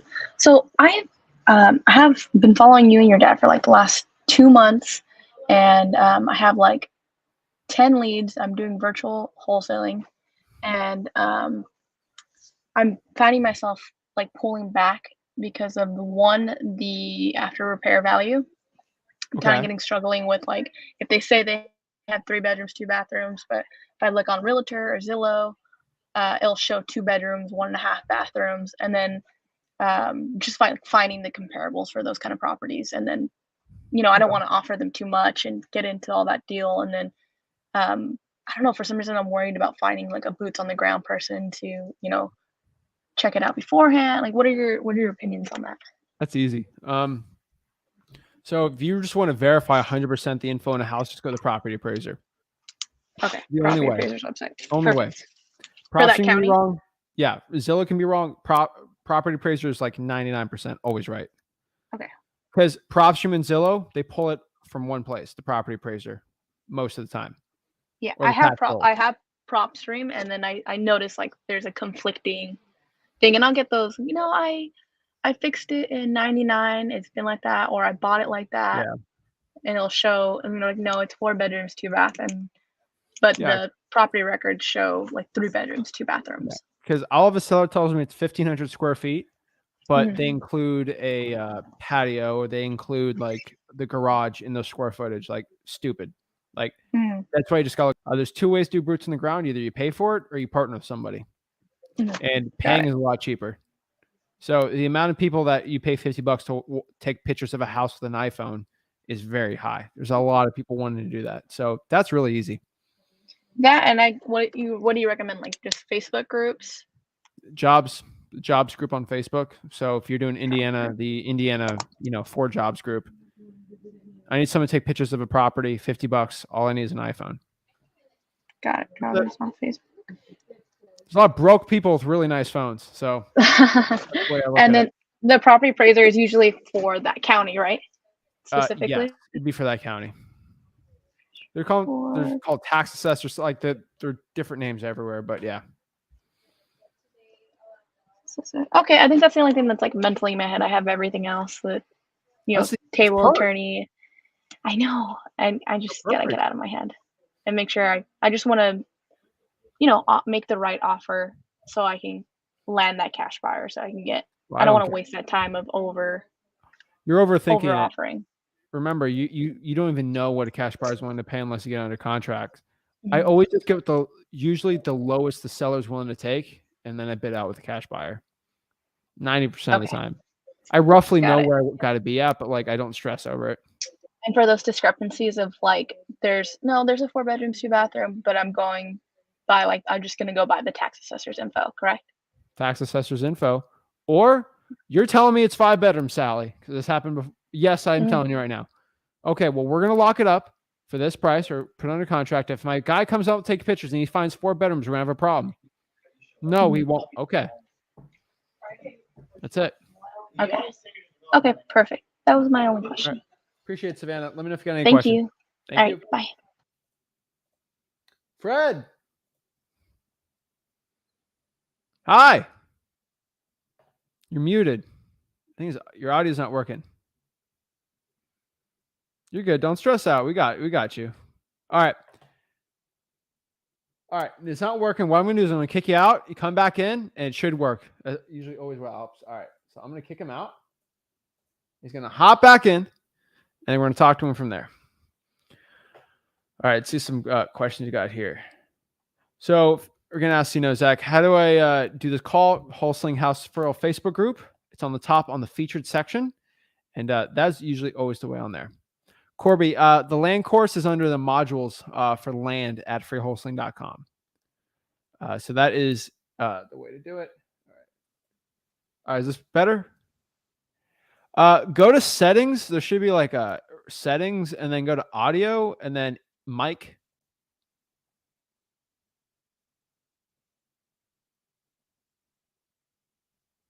See if that's working. Or you just go on your phone, and it'll usually work. All right, go on your phone. All right. I'm going to let him come on his phone. All right, go on your phones. Remember, guys, if you've got a JV deal, you want to send it, www.flipthrift.com/JV with me. Send me every JV deals, and we make a ton of money. Money's good. So those deals are really good and help selling the deals with a professional at wholesaling. So pretty nice. Pretty good. So let's see here. All right. And let me know, guys, you got any other questions for it? Let's see. So let's see if he wants to hop back on. Let him hop on his phone. We'll talk to Darren real quick. Darren, what is up? Hey, how's it going, Zach? I'm blessed. How can I help you out? Well, I have a potential deal lined up, and it was a fire damaged property, and he had to completely tear it down, remove everything. So now I'm looking at land. He told me that he's around 45 or 50 for the 1 acre lot, and I'm just trying to get confident with my numbers. I'm curious, like on common land, is it the same thing when you're doing like a single family home? You can't cross a major highway. Dude, land's tough, bro. I usually just reverse wholesale all my land now. And that was my next. Yeah, that was my next question. So how would I reach out to a cash buyer that I haven't built any rapport with yet? And how can I do that too? Well, I mean, what I mean is like, how can I do that without risking them taking the deal? Because I don't have any rapport built up. Trust is the only way you're going to be able to do it, bro. Like, you don't have much options, right? Right. My best opinion would be to, if you really want, go off the property tax assessed value and try to be a little below that and just offer that, or like half of that or whatever, like something low, and see where the seller is and try to lock it up for the lowest you can. If you really if you don't have a trusted buyer. Okay. I can do that. And then another quick question. Yeah. Also look up land buyers in your, so what county is this in, or city? It's Chattanooga. Chattanooga. I would go in all the Chattanooga Facebook groups and find land buyers. There's plenty of them still there. Tennessee's actually got a lot of land buyers. Okay. It's kind of weird, but yeah. Another quick question, and just so that I can feel confident with this as well. On the current contract that you guys have, the only thing that the seller would pay for is title insurance, right? No, you pay title. They furnish title. Okay. They furnish a clean title, but buyer pays title. Okay, so they don't pay for anything. Nope. Awesome. Okay, that's all I really needed to know. Thank you very much. All right, man. Good, dude. You're in a good market. Oh yeah, it's you're going tough. Off your house in Chattanooga, right? Yeah. Log driving for dollars. Yeah. Beautiful, man. You're in a great market, dude. I've got a lot of leads lined up. Just a matter of calling back, like you guys say, the fortunes and the follow up. So it's in, man. All right, you got this, man. Let me know if you got any questions. I'm always here to help. Wait, you're drawing for dollars? Yeah. Are you reverse drawing for dollars also? Not yet. Why are you? Kind of because I'm on a time crunch. I gotta watch 3 kids all day until my wife gets home, and she just got home like 30 minutes ago. So all right, Darren. Let me tell you this. You're saying you're not reverse drawing for dollars for time. What do you do with all those driving for dollars leads? Cold call. Skip tracing and calling them, right? Yeah. So would that extra 15 seconds to slap that sticky note on the house be faster than skip tracing and manually calling each one of those? Yeah, I guess that's a good point. So it's on time, right? Yeah. Yeah. Yeah, I guess I'll start doing that too then. I just thought that reverse driving for dollars, I should do that for the ones that I couldn't get hold of. All of them. Just go ahead and do it anyways as All I'm of them. doing Dude, you save so much time by not calling. Are you manually skip tracing? it. No, I'm using PropStream. Okay. Well, if you pay for it, then maybe. Saves you on the cold calling. So I would test it out. I would do a day Okay. where I just do it and a day where I don't and just test it out. Reverse driving for dollars will be better though. Okay. I'll give it a shot then. All right, man. All right. Thank you. Don't say I didn't recommend it. All right. Never. All right. Have a great one, man. You too. All right, Roshan. Reverse driving for dollars. It's at freewholesaling.com. It's when you put a sticky note on a property saying, "Hey, this is Zach. Give me a call. I have a quick question in the house." It's like doing direct mail on it. It works really, really well, guys and gals. Next year we got Juan. Hey Zach, how's it going? I'm blessed. How are you? Pretty good. I had a couple questions. Of course. What's up? So, you can negotiate code violations, right? Yes. And where would I do that? With code enforcement. With code enforcement? All right. Yes. All right. And so, would I calculate repairs when I go see the property or before I go on the appointment? A little bit of both would be the best answer. Like in a perfect world, it's when you go there, but you want to have some inkling of what the repairs are going to be before you go there, so you can kind of guesstimate what your MAO is going to be. Okay, that makes sense.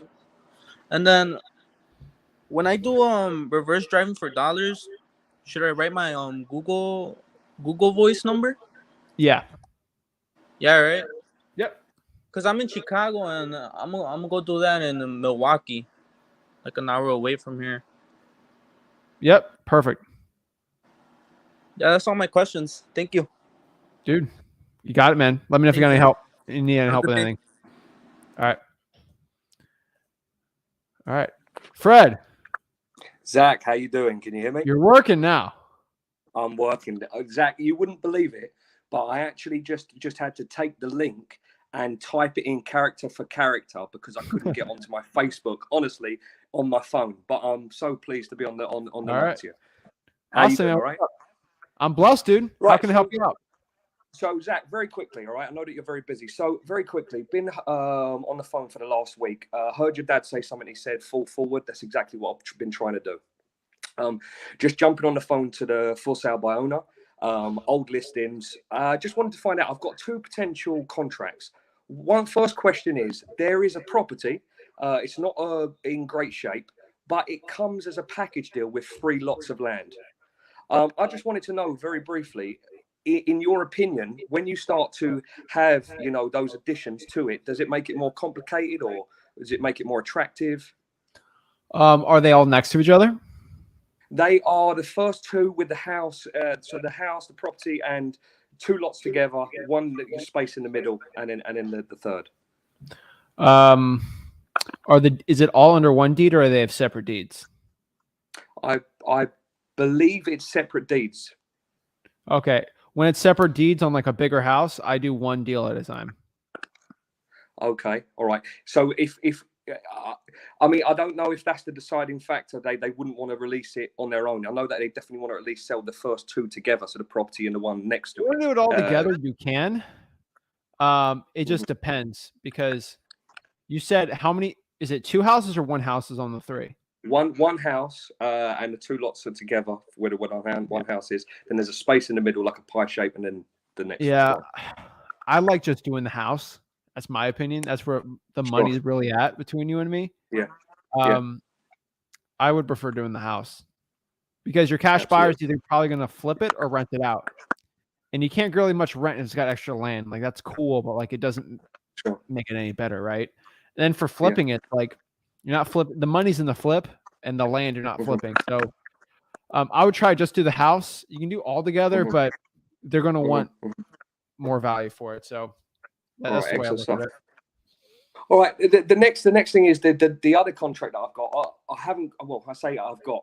I'm confident that I can get it under contract for what seems to me someone who's very inexperienced, a good price. But again, that inexperience could be my downfall. it's I don't want to say too much about it, but it's in New York. I don't know if that's going to be a problem. I know so. My knowledge is so limited in this area, Zach. So please forgive me, but I'm trying to absorb as much as I can, hour by hour. But it's in New York. It's listed for, let's say, 150, and I've been able to negotiate a price about 75. I mean, I'm just like I said, I'm just trying to fall forward, get in conversations, enjoy myself, and really, establish, what it's all about. But look, I haven't got it under contract. I'm finding it hard to find out truly what it's worth. I think there's money in the deal, but I could be completely wrong. I want a JV with you. I want to, I don't want to find a buyer on my first, however many deals it is. I want a JV with you. Ultimately, I can definitely get deals. And these are what I've been, waiting this week to present, at least my efforts now. So you're going to have to, so where you live right now? In London. Okay. You're doing this in London. That's real virtual. Awesome. Sure. So New York is an attorney state. I don't want to get too confusing, but you're going to have to actually have this isn't like regular wholesaling. New York's like one of the weirdest states. You have to actually have an attorney write a contract, give it to the other person's attorney, and then they sign it, more or less. It sucks, but I would JV with somebody in New York to make it a lot easier. It's going to cost some money to do some virtual. It's pretty expensive in New York to do that. So I'm not the biggest fan of it. If you think there's money, you can. I would probably JV with somebody in New York or try to JV with us. I got to talk because we kind of like it when the property's already under contract, but you're going to need an attorney to actually lock that deal up. Okay. All right. Fair enough. Would you be open, I mean, to JV on that deal? I know I watched the video yesterday and it said that if, it was a minor that had got, a place ultimately locked up, but not in contract, you would sign it for them because there may be complications being where I am. I mean, I'm completely open-minded. I just want to learn the ropes, Zach, and I watch you and your dad as much as I can. And I just, if you can get them committed on a good price, send it and put a note on there that this deal needs to be locked up. It's in New York. I'll talk to my attorney excellent tonight or tomorrow, and then we can give you an answer. Okay. All right. That sounds good enough to me. To me. And I appreciate it. I appreciate all your efforts, man. Of course, man. Do. I just got to make sure it's all legal for me. But if it's all legal, I'll be fine by it. Absolutely. Do you think I'll have any issues virtually wholesaling from London? No. I virtually wholesale from Florida. There's people in Trinidad and Tobago making tons of money wholesaling. Yeah, that's what I thought. That's what I've heard you say. And I thought, well, I'm here, and you just inspired me, mate. Just your energy, and I just thought I'm going to get on this phone. And I wasn't even really considering. I got the 5 virtual markets you said the other day. You said Pensacola, and you said in Texas, and I think it was Beaumont. And I just rang through all those lists, just built up some leads. I've got some other ones that I just don't know what I'm talking about. So I just need a bit of guidance, really. But I can definitely get into people. I love to talk on the phone. I love to build relationships. I want to help as many people as I can. I just really need to be put on the right track, Zach, if I'm honest with you. Yeah, there's so many people. It'd be harder for you to relate with wholesalers because I know some other in Europe that are doing really well, in Serbia and stuff. There's some Irish lads I know, South Africa, they're wholesaling fine. People in Nigeria, it's a global, man. It's working everywhere. So yeah, you're fine. Excellent. All right, I look forward to it. I'll send you some details, Zach. Where should I send it? On Facebook or the JV link? It's the JV thing. Put it in the notes though that it needs to be locked up and it's in New York. But yeah, I'll go talk to my lawyer and we can see what we can do on it. Just so you know that they've agreed a price of like 75,900. That's the husband. He said that he can make a decision on behalf of them, and that's a price he could commit to. I said, look, it's nothing, it's not nothing in concrete. This is just conversation. But I do believe there is a bit more scope to maybe get it a few grand down. I know it's not about a few grand, but just so you know as well. So, but I'll put it all in the notes, and I appreciate your time. My comping team is going to get it, and they're going to comp it. Say you spoke to me, okay? On it, and then put all the notes in it, and then it'll be fine. They'll go talk to me. This Fred guy that he spoke to you, what's up with it? And then I'll go tell him. Okay. You're a gentleman. Thank you very much. I won't get it, but they'll go contact me. All right. Excellent stuff, man. Appreciate it. All right. Appreciate it, Fred. Take care. Bye-bye. Take care. Yeah, go do that, guys. I'll I'll get asked in like Slack or something like, oh, this guy said he talked to Zach. Doesn't give everyone permission to say he talked to me about every single deal, and then I gotta like look at all of them myself. But yeah, send the deals over. www.flipbook.com/JV with me. The link should be in freewholesaling.com by tonight. So yeah. All right, guys, we got Darius.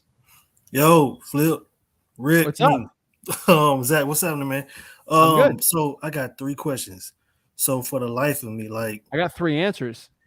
thank you. I know you do. So, so on these probates, I'm having a hard time like finding the beneficiaries. So like, if it's not inside of the will, like when you read out the whole will, it doesn't say like the beneficiary's number.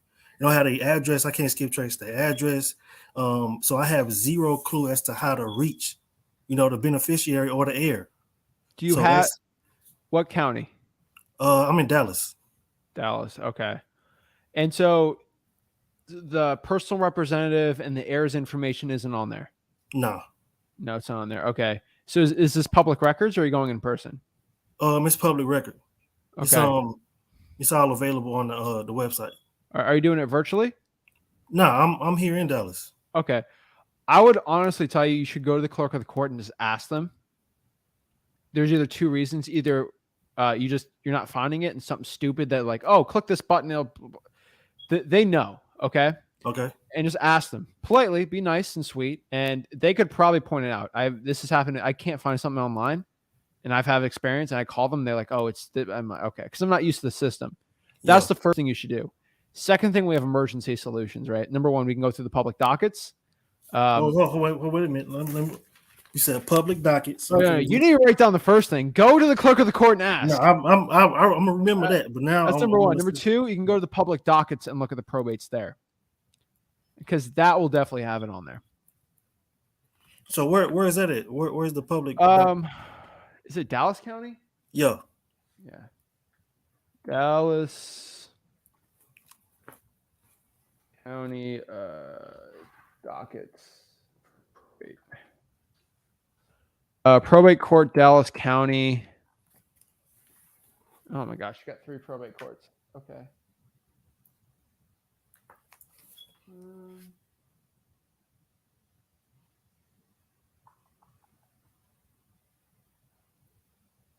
The probate court.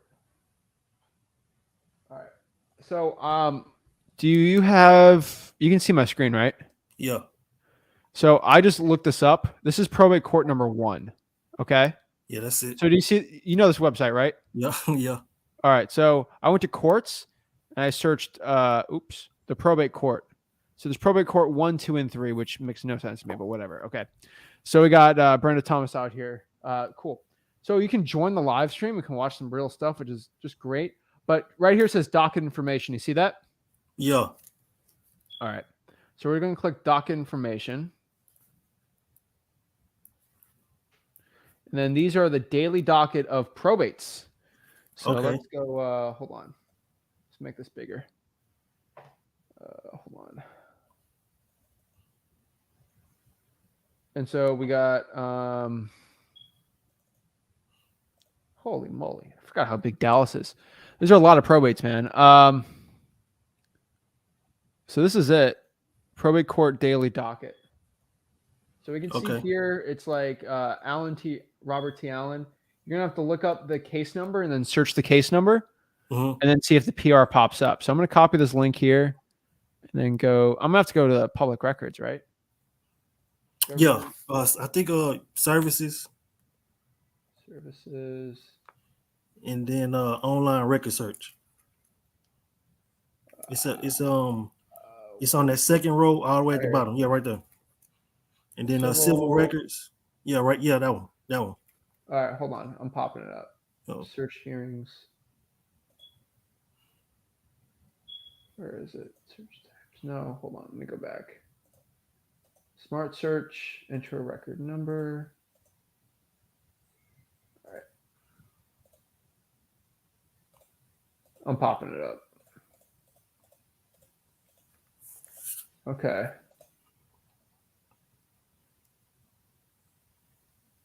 This is a motor vehicle accident. Let's see here. No, this ain't it. Is there a probate on this? Yes, yeah. See, I'll be dealing with this all the time. It's like some of them is probates and then It said it was a probate. Yeah, not all of them are. Yeah, you gotta go in person and ask. Let's go to probate court. Let's try this one more time. We're gonna do courtroom. Oh God. There's P for probate.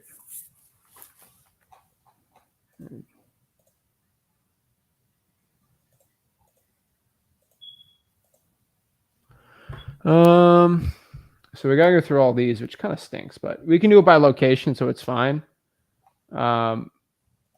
This is painful, but whatever. So we got none there, so we're gonna go back. We're gonna do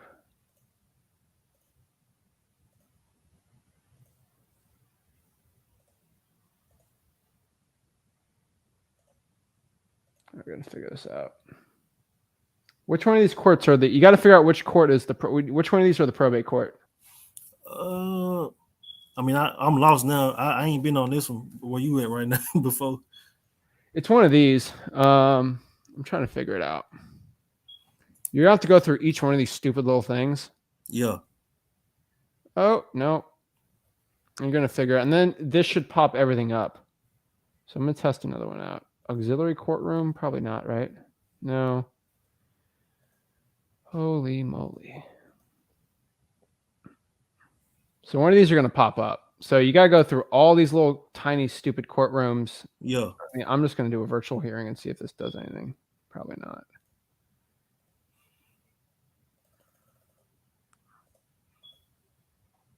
I'm just going to get an example. Zoom. All right, just hold on. Is it misdemeanor? Oh, probate court 3. That might work, right? No. You're going to have to go in person and see her to test this out. Okay. I do it by judicial officer. I'll do this too. Last one.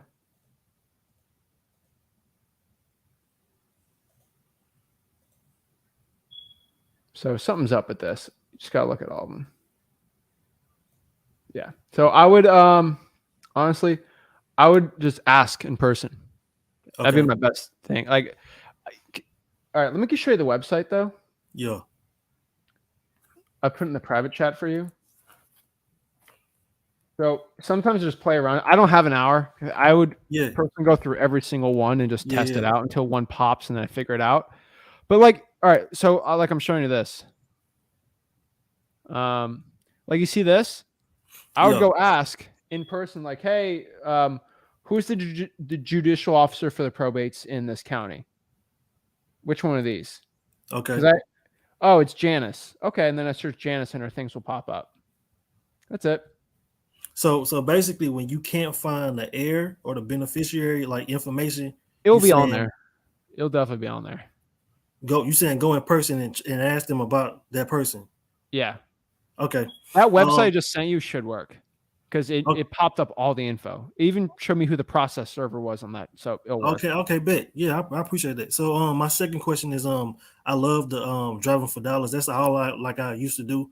But what I'm starting to find out is with driving for dollars, like the best driving for dollar houses, the ones that you know that they're going to sell, like the worst houses on the block, you can tell like it's completely like abandoned and nobody's been there for a minute.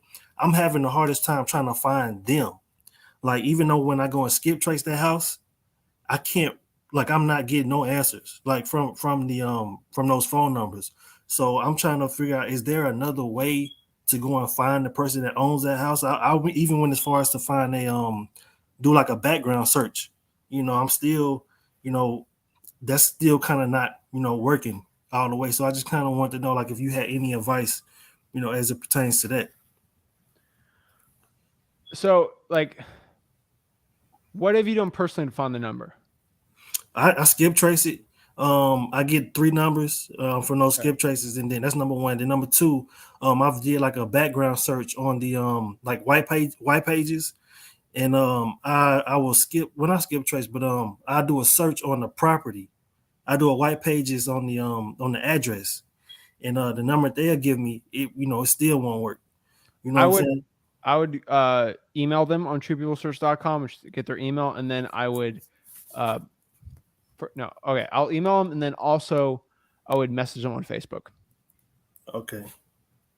Email on True People Search. Yep. And then email contact them on Facebook. All right, bro, you tired, man? No. Okay, dude, you seem like you was a little tired. My bad, Zach. I'm just I'm just checking like your eyes heavy. No, I was looking at the comments on here. Okay, but no, I'm looking at a TV screen behind me. Okay, I appreciate it, man. I definitely appreciate it, and I love your hustle, man. Even as a young guy, like your hustle is phenomenal. You know what I'm saying? So I definitely love it. Screw all the gurus, and thank you and all the love, man. All right, appreciate it, Darius. All right. All right, Alex, what is up? Yo, what's up, Zach? How you doing, bro? I'm blessed, man. How can I help you out? So I had a meeting today with a seller. It was a for sale by owner, and I'm in the New York market, and I live in Queens, but it was upstate, and it was listed on Zillow for 79,000, and I met with him at the property, and I checked everything out. I was taking pictures and everything. And then I asked him at the end, like, how much you want for it. And then he said 60. So I was like completely shocked because it was listed for 79. So then I said, can you do 55? And then he said, let me just talk to my wife and everything. And he said he would call me later. So, I'm just kind of waiting on him to call me. I tried conditioning him when I was on the phone before I even met up with him, but he wasn't really going for that. So, but yeah, Okay. I just wanted to tell you that. I appreciate it. I mean, you gotta wait, right? You're at the waiting game now. Unfortunately, you didn't condition him, so you gotta wait. Yeah, but I don't know. I thought it was cool because it was listed for 79, and then I thought he was gonna start. He was gonna start at that, and then he's like, "Oh, I'm just trying to get rid of it, so I'll take it for 60." So then I said, "Could you do 55?" And he said, "Yeah." He basically said he probably could. He just had to talk to his wife. So yeah, I mean, honestly, you gotta wait because you didn't. Yeah, I'd probably just wait. but Unfortunately, I don't even like. What are you gonna do? Are you at 60 right now, though? Well, I said 55, and he said, we could probably do 55. He just had to talk to his wife. So he said he was going to call me. But when? He said he was going to call me by the end of today because he just had to do like some work on some other properties or whatever. But give him a call after this talk, man. Yeah. No, I'm definitely gonna give him a call. And what was I gonna say? Yeah, it's also in New York, so I kind of just I'm learning all like the New York laws with the attorneys Is that and everything. upstate? Yeah, it's upstate. I'm just guessing for the price. Yeah. That's good, though. That's good. Yeah, it was what happened? That works, man. Yeah, but yeah, I was also talking to some lawyers earlier, and so I was just talking to them, and I told them if I get the deal, I would call them because I know in New York you need the lawyers and stuff. So all right. So also, how does it work with does the buy? Because I know in New York you have to. The contract says you need like a 10% earnest money deposit. But when I was talking to the lawyer, he said it was negotiable. So you think maybe they'd probably be cool if I like said I'll put down like 1,000 because I don't think I could put down 10% of like 60,000. It depends on the lawyer, man. Every lawyer is different, so I can't tell you what a lawyer is going to say or not going to say. Yeah, nah, I understand, but what was I going to say? Are most deals like hard in New York just because of like they want like a big earnest money deposit or? No, I mean you got 2 lawyers. So if you find a good one, then sure. It's a little more difficult, obviously, because you have lawyers involved. But you gotta get over Yeah. that. Yeah. But yeah, no, I'll definitely give the guy a call. All right. I appreciate it, man. Call him All right right, now. thanks, Zach. I will. I appreciate all Appreciate your it. help, man. Thanks, Good bro. luck, man. Let me know what happens. I got you, bro. Thanks. All right. All right, guys. So that's it. That's my virtual acquisitions sales system today. So, guys, if you got any value from this video, do me a big favor and smash that like button and subscribe. And see you guys soon. Have a blessed one. Thanks.